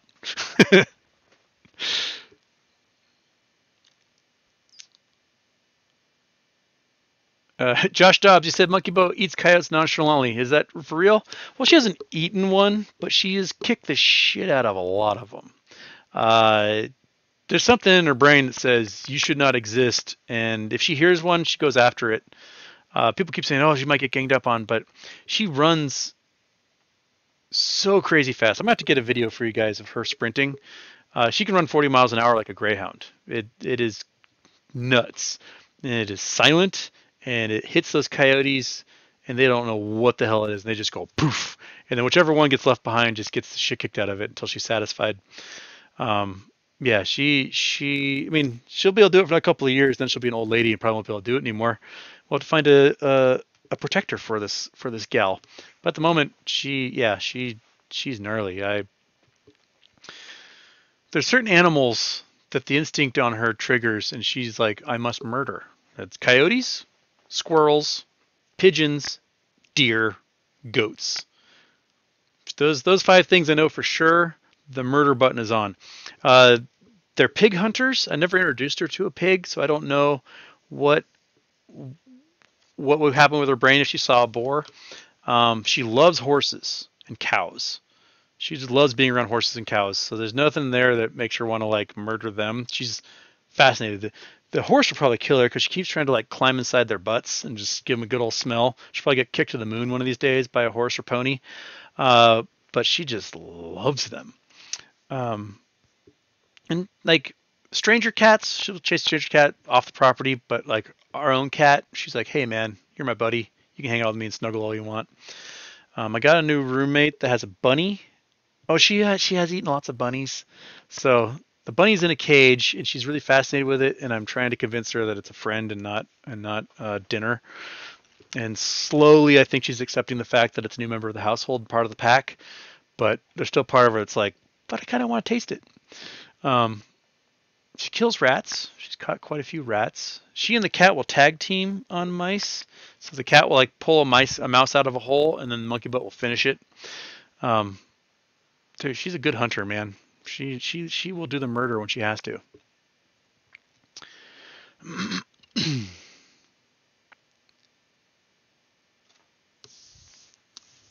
Okay.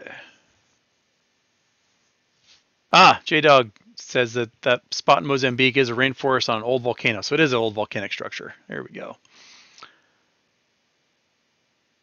All right. Yeah, now everyone's catching up to... I'm catching up to everybody talking about Venus. Okay. Star Tracker is the app that I was using. My compass is currently off, so it was pointing me in the wrong directions for a lot of stuff. It was basically saying that is this orbital pattern of the sun and not the planet ecliptic, I should say, that we orbit the star for. Javi A. Houston, thoughts on U.S. Olympics boycotting China Games? Any market explanations? It's not the teams, it's the diplomats who are going to be boycotting the game, and I have no idea what that even means. So we're not going to send the ambassador there? Who gives a shit? But the athletes will still be going to the Winter Games. I don't know. It's tit for tat stuff. We did this crap 1980 Olympics as well when it was in Moscow. I think that the Olympics should be something that are not politically driven in any way. It's about people training their entire lives to do the best they can at something and perform in the peak competition. And I think that's the spirit of the games, and that's what we should see it for. It has become a giant cash cow, and that's kind of sickening. But to be an Olympic athlete is just top tier. I swam with a girl who went to the Olympics in China in '08. Got a silver medal in the 4x50 relay for freestyle. I was alternate for the other events, and she's world class, one of the top 10 sprinters in the world, and couldn't even make the team. That's the first three freestyle sprinters, and she was an alternate. And the amount of training and dedication and work it took to get there is absolutely just phenomenal. And I don't like the idea of some of these folks, their peak is only 4 or 5 years for whatever sport that they're in, and using global politics to perhaps ruin this person's entire career and life and future earnings. I don't like the idea of the boycotts like that. I think it's just let people do the games. It's 3 weeks long. Let them get up there and show the world what they can do and move on. It's spirit of competition, and I think it's doing boycotts and stuff defeats the entire purpose.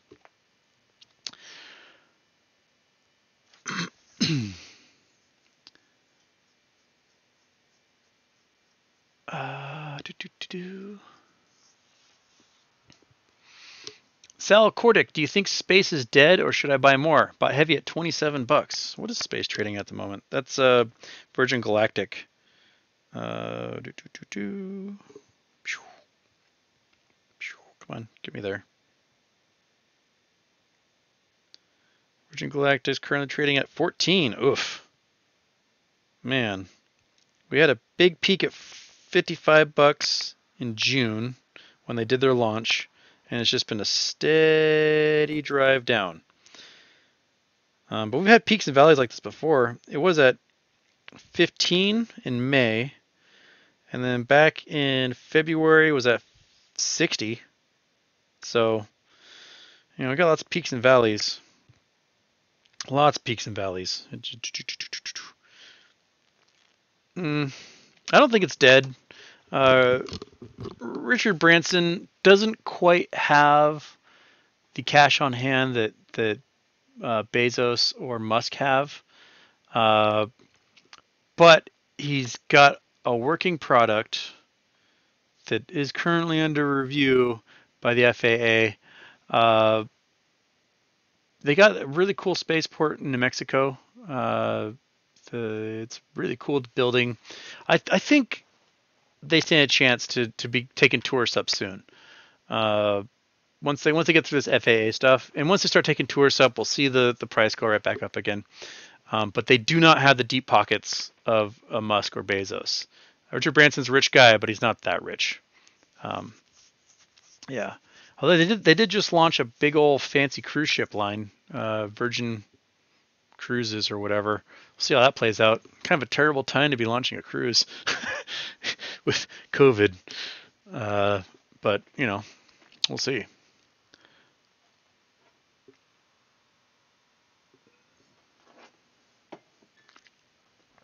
Bullish. Hey, HW, any idea why your show is not being announced when we set reminders for it? Not a clue. I have no idea why that would happen. That's something on the YouTube end, I think. But a bunch of people show up and are waiting. I don't know if it's from my tweeting out the like, hey, I'm gonna be going live in an hour type stuff. Yeah. Snowboard 1201. Can someone link Houston with the DD on testing and selling and customer service conversations with Computer Share? I've read all those things. The customer service chats have said, yes, you can set a limit for $1 million. And then they say, we will not exercise any order over 250 unless you send us a letter and we can verify who you are. And you basically sign a contract saying, yes, this is who I am, sell this stuff. And that can take days or weeks. And you can't set a limit order over $1 million. And when people show the testing of selling, they're selling shares at market price at $180 or whatever it is. Yeah, it can do that just fine. You want to sell one of those shares for over $250,000? Good luck. You know, someone go buy a share of Berkshire Hathaway stock, DRS it, and then show me how easy it is to sell that Berkshire Hathaway stock at $400,000. What hoops you have to jump through to do that. I will, if you could set a limit order at 460 or whatever Berkshire is trading for today. That's probably less than that because I think it's going like everything else. But if you can sell that without having to like fill out paperwork and send this letter that they're requiring in the terms of service, and it just sells like that, you'll have my attention. But until then, selling a stock at $180 for a $25 commission does not sound like a very good deal when I can sell that for no commission currently with other brokerages.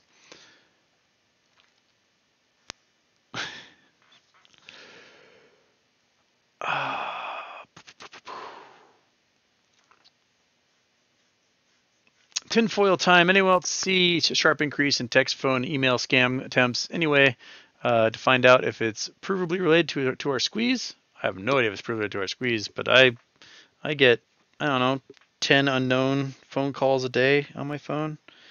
Let's see here. Half of them are listed as scam likely. A bunch of other ones, because I have a Hawaii area code for my phone, are weird numbers from Hawaii I don't recognize. But scam likely, weird number, weird number, weird number, weird number. It's just the same weird stuff over and over and over. Those numbers are, scams work. I mean, you send out 100 different calls. You might get one lonely old person who is like, oh, my grandson doesn't call me, so I'll talk to you. And then all of a sudden, some lady doesn't own a computer, is buying 50 ink cartridges for her printer that doesn't exist.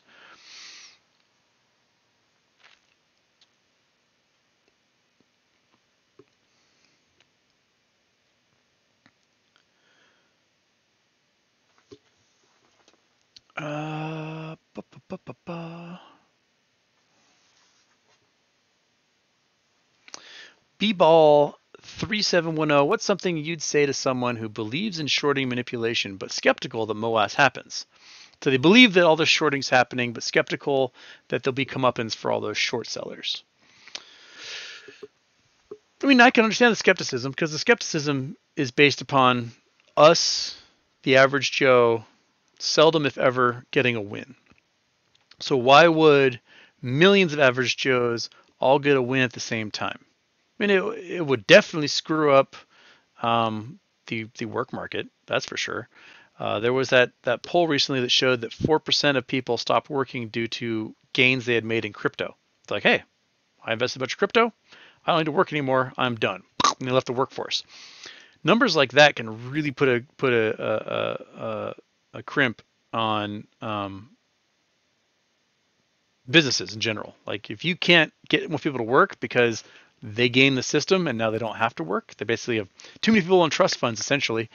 So if all of a sudden, 4 to 10 million Americans who are working, shitty jobs, they're working restaurants, they're working at car dealerships, they're, working as grocery store checkers or whatever, and all of a sudden you have 4 to 10 million of those folks that don't have to work anymore, and you eliminate them from the job market, you end up starting to have a situation like what you have in the UAE, where the locals make a pile of money off all the oil and they technically don't have to work. So if they do work, they work some sort of weird cushy government job, and then they're 25% of the population, and you got 75% of the population who are people imported from outside to come and do all the work. It's been from India and Pakistan, the Philippines, or wherever, and they're waiting tables and cleaning streets and doing all this work.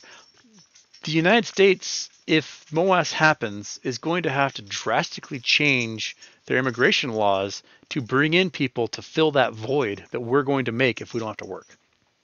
And so I totally get the skepticism, because never before have we all had a big collective win like this, and so why would they let it happen? And my answer to that is because there are folks who are big, giant, powerful whales and institutions who are worth billions and trillions of dollars and assets under management who are on our side and are playing this game to see a win as well. And so if you are the government or a regulator or someone else and you have to choose between which side you're going to take, the side that allows millions of Americans to get piles of money and leave the workforce, but there's also a bunch of big whales and billionaires on that side, and you got the side that can lose out and get vaporized out of existence. Like, if the shorts win and these Americans and these whales lose, then these guys still have a whole bunch of liabilities and problems, right? But if the shorts lose, poof, and they're gone, you have a whole bunch of Americans and a whole bunch of whales that win out regardless. And I would bet on those folks because they're voters, they're spenders, they pay for lobbyists as well. I am putting my money behind the side that thinks that this is going to moas because the books have to be balanced. The shares cannot win until the stock price drops below what they shorted it for. And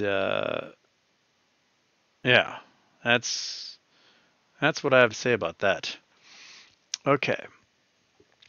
Fearless Underground asks, Houston, what's the deal with all the feet washing up on Seattle beaches? I thought it was Canadian beaches. We had a couple of wash up on the shoreline in Washington, but most of them I think were happening in Canada. Let's go to the map. Let's map it up. All right. Puerto Rico. We're going to go up here, back up to the old Pacific Northwest. So about 10 years ago, a whole bunch of feet up here in Canada in the inland waters here were washing up on beaches and usually like attached to like sneakers and stuff. And they couldn't identify a lot of the people that belonged to, although a couple washed up on shore and it was like a barefoot stuck inside of a sneaker. So I think there are some copycats happening. It has happened in Washington and the Puget Sound. So generally someone drowns, they sink. Blah, blah, blah, blah, blah, blah, blah. And if they bloat, they can pop back up and float. If they don't bloat, they get eaten by creatures and they don't bloat, the foot, because at the joint, can kind of rot and pop off. And if it's inside of a shoe, that shoe is going to be buoyant because there might be a Nike Air made of rubber or whatever. So that foot's going to float up and it's going to end up somewhere on a shore, somewhere along here. The weird thing is that they can't identify who these feet belong to. They don't know what missing person, someone murdered, whatever. Or if someone just drowned. You can usually tell drowning victims. Oftentimes you can see like their fly is down. So they're standing on the edge of a boat, they've been drinking, they unzip their fly and they fall into 45-degree water and then go hypothermic and die. You can be like, oh, their dick's hanging out. They were probably drunk when they're on a boat. But missing persons are a different thing entirely. And it is kind of creepy. We can look up. There was a lot of feet that were washed up on shore.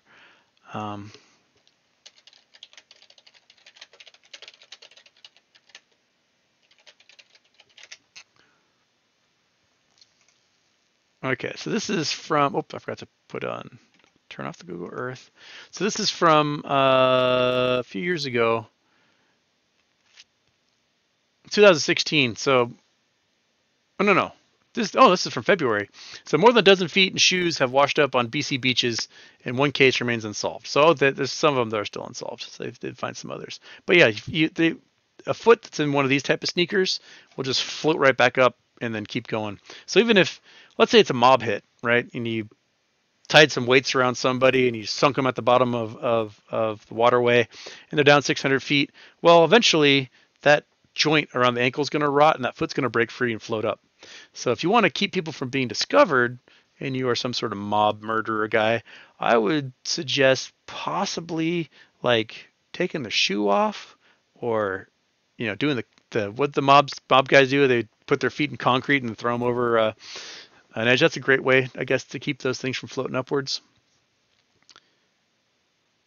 Yeah. I don't know.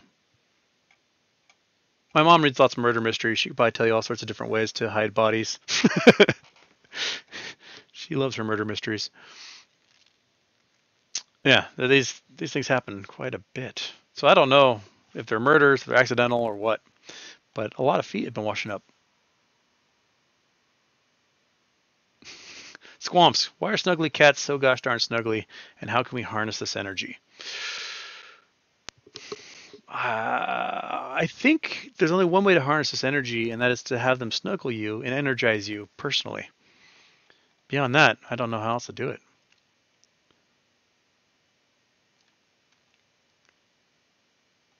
All right, Trash Dan has got a post-Moas vacation spot. This is definitely tropics. Okay.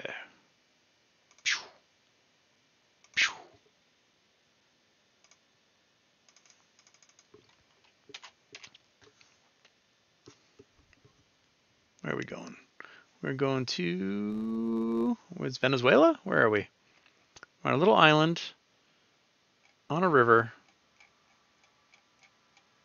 And got palm trees. Got a little island. Anything? Well, I don't know. Whoops. Ah, stop. Go back, go back. Let me zoom up. Let me zoom up. Ah, let me zoom. Ah, exit ground level view. Dang it. Okay. Where are we? Are we in Venezuela or are we in Colombia? I couldn't really tell exactly where we ended up. Oh, we're still in Panama. We can make it that far. Or near Panama. Oh, so this is the canal. We're on the canal. Ah, that's where we are. All right. I would love to go visit Panama someday.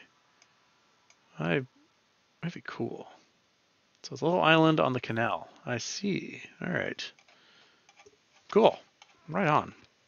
My brain always forgets how north-south the canal is. My head, it just cuts east-west because you're going from east to west. But no, it's really north-south. That's wild. I do wonder, with all the Chinese bonds going belly up, what the Nicaraguan government and Chinese government are doing about their possible canal. So they're in discussion to do a canal through Lake Nicaragua and out the other side. And they're expecting it's going to cost the hundreds of billions of dollars or whatever. It's probably going to ruin both ecosystems. But Lake Nicaragua is the only lake in the world that's been known to have sharks. So bull sharks have come in from the ocean and come into here. This little island here, Ometepe, it's got 2 volcanoes on it. This is the sister island to the island I live on. So lots of my friends throughout the years have gone down and done all sorts of cool work on Ometepe. And one of my friends married someone from Ometepe. It's a cool little island in the middle of this lake with 2 really, really cool volcanoes. Yeah, a little ferry that goes from San Jorge to there. But yeah, they want to cut across into the lake from the Caribbean and then cut across, head out the other side to the Pacific, and then start taking money away from Panama. And it'd be a Chinese venture, so the Chinese would make a boatload off of it. But I would guess that it would absolutely just destroy Lake Nicaragua as an ecosystem. I can imagine the water getting really brackish as a result. But I'll have to check those places out someday. That'd be cool. That'd be cool, man. All right, I'm good for. We'll go another 10 minutes here, and then I gotta make myself some dinner.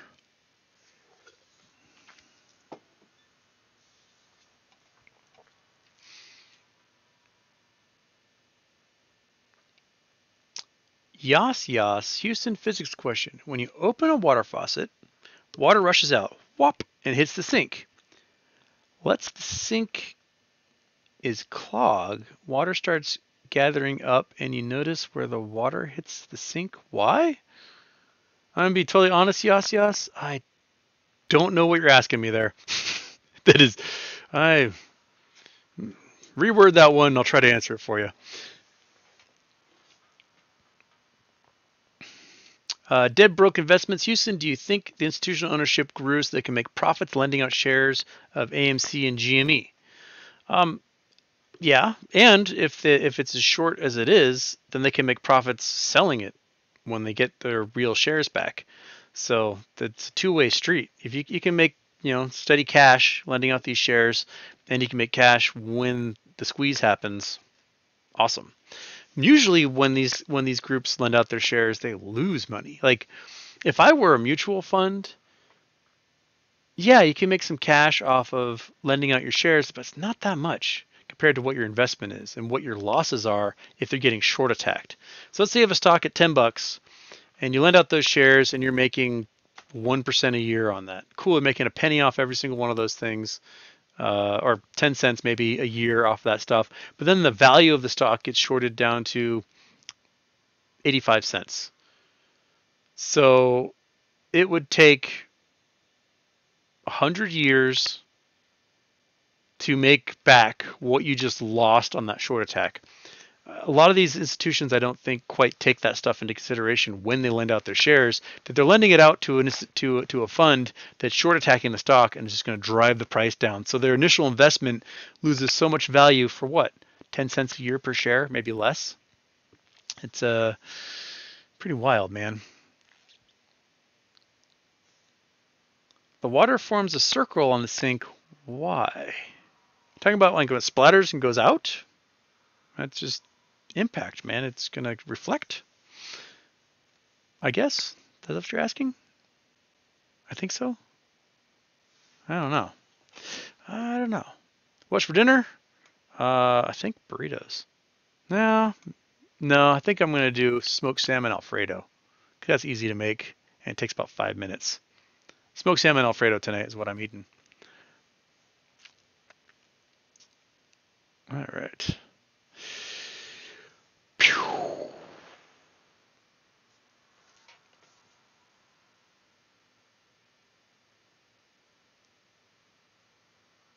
When, a, when water rushes out of the faucet into a clogged sink, a pool of water builds up, but where the water is hitting the sink, a circle forms. Talking about when it's blasting water out of the way? Is that what you're talking about?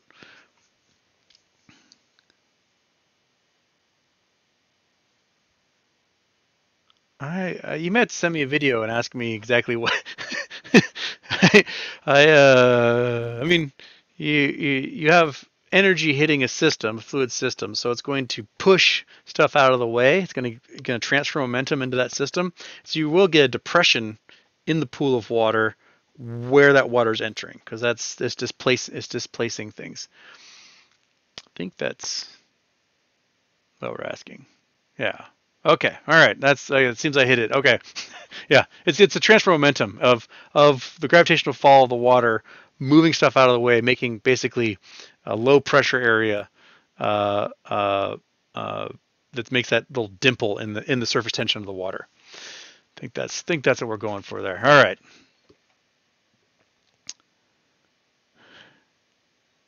All right. Okay. Uh, Dre, Houston, you stick with me. I'm going to teach you how to turn $10,000 to $10,047.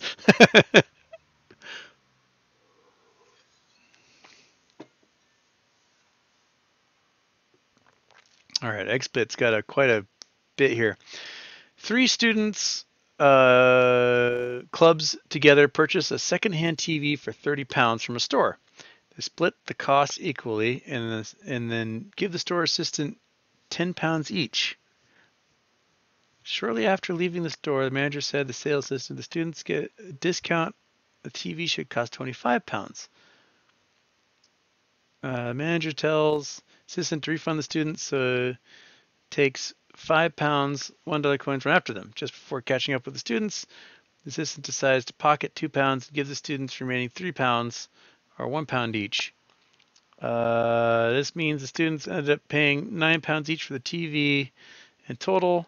And he added up the £2 assistant kept on a total $29, not the original 30. Where's the missing pound? What are you asking?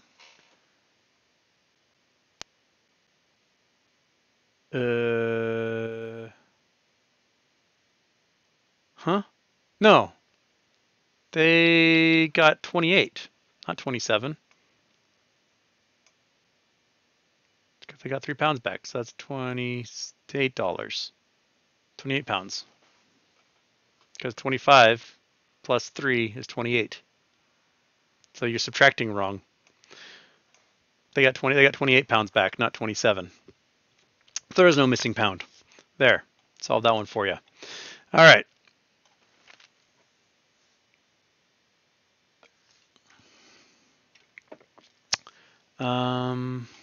Okay, people trying to give me riddles here. I'll solve those riddles for you, maybe. I don't know. Pete Diaz, my brother registered all of his shares of GME. I did not register any of my shares. We're going to see who was right. Well, there you go. That's like one of those twin studies.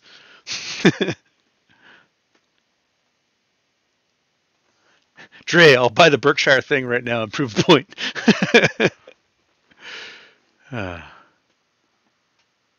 But if he wants to share my MOAS attendees with him, he has to get a GME neck tattoo. That's as good a reason as any.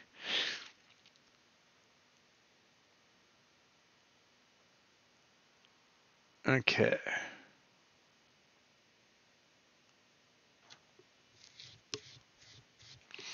Want to bring down my cost per share, but space won't fly again until the fourth quarter of 2022. So next winter will be the next time they fly. Okay. Yes. Julianne, I've been trying to contact you about your car's extended warranty. I love the extended warranty thing because I drive shit boxes that my insurance companies don't even want to insure. So they're definitely not going to have any warranties on them. Oh, you bought a 25-year-old piece of shit with 200,000 miles on it for $1,800? We're not going to put a warranty on that. All right. Look for one more little question here, and then I'm going to go cook myself some Alfredo.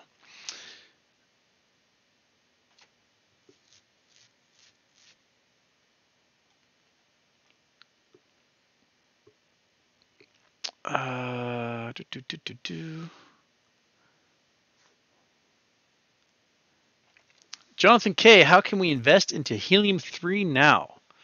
I don't think you can at the moment.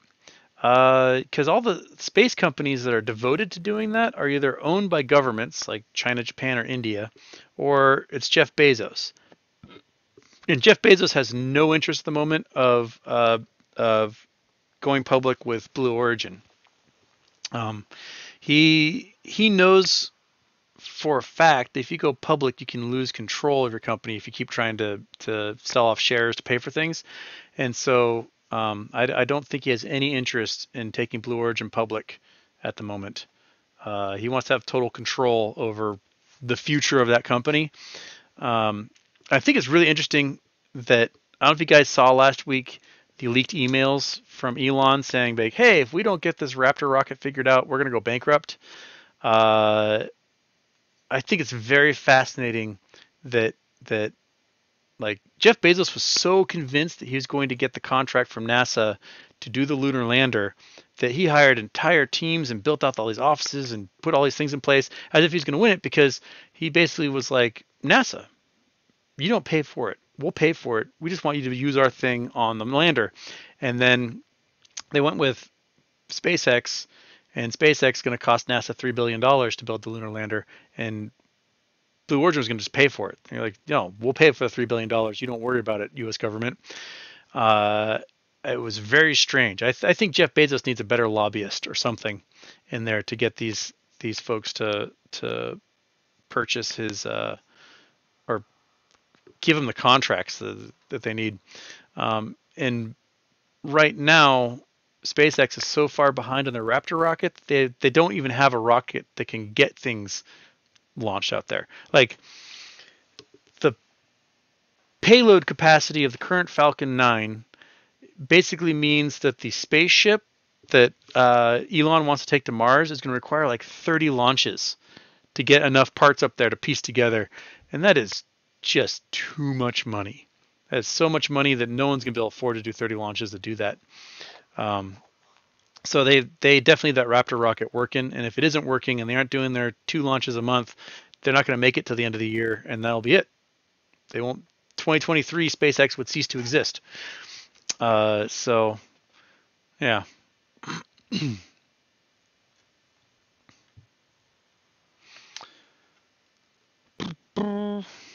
Yeah, Bezos did probably want GameStop and AMC to break up their competition. That's, yeah.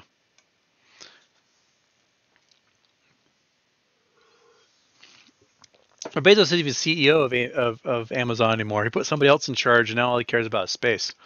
So, yeah. All right.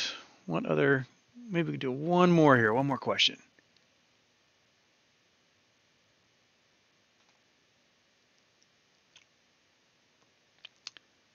Okay. People are arguing about the 27-pound thing. It's because it's not 27 pounds. It's 28 pounds that they got. Um,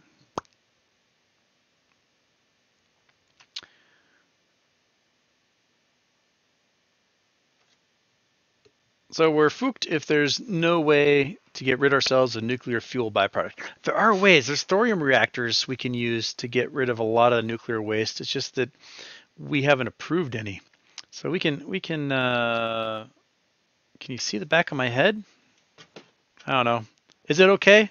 I cut it myself, so I have no idea if it's fine or not. Not a clue. It feels all right back there. I just basically go by, does that feel kind of even? And then if so, I go with it. Yeah, it's but nuclear fuel, we need to have good recycling reactors. I follow a guy, Bert Thakur. He's a Jeopardy champion, and I did a TV show pilot with him last year. But he's a nuclear engineer, and he's definitely behind like recycling reactors, where we take spent fuel and we burn it again to get more energy out of it until the stuff is basically inert. And he's got good math behind thorium reactors, and I think it's awesome. All right. Back of my head is gorgeous. Excellent. Fantastic. That's what I want to hear. All right. So, yeah. You guys ready? I'm gonna give you your present, and then I'm gonna go eat some food, and I'll see you guys on Wednesday. We'll probably be going during the call or just after for the earnings call for GameStop. I'll see if there's. I don't know if I'm legally allowed to broadcast the earnings call while I'm doing my live show, but we'll figure out if we can do that. All right, everybody. Take care. I'll see you later. Bye bye.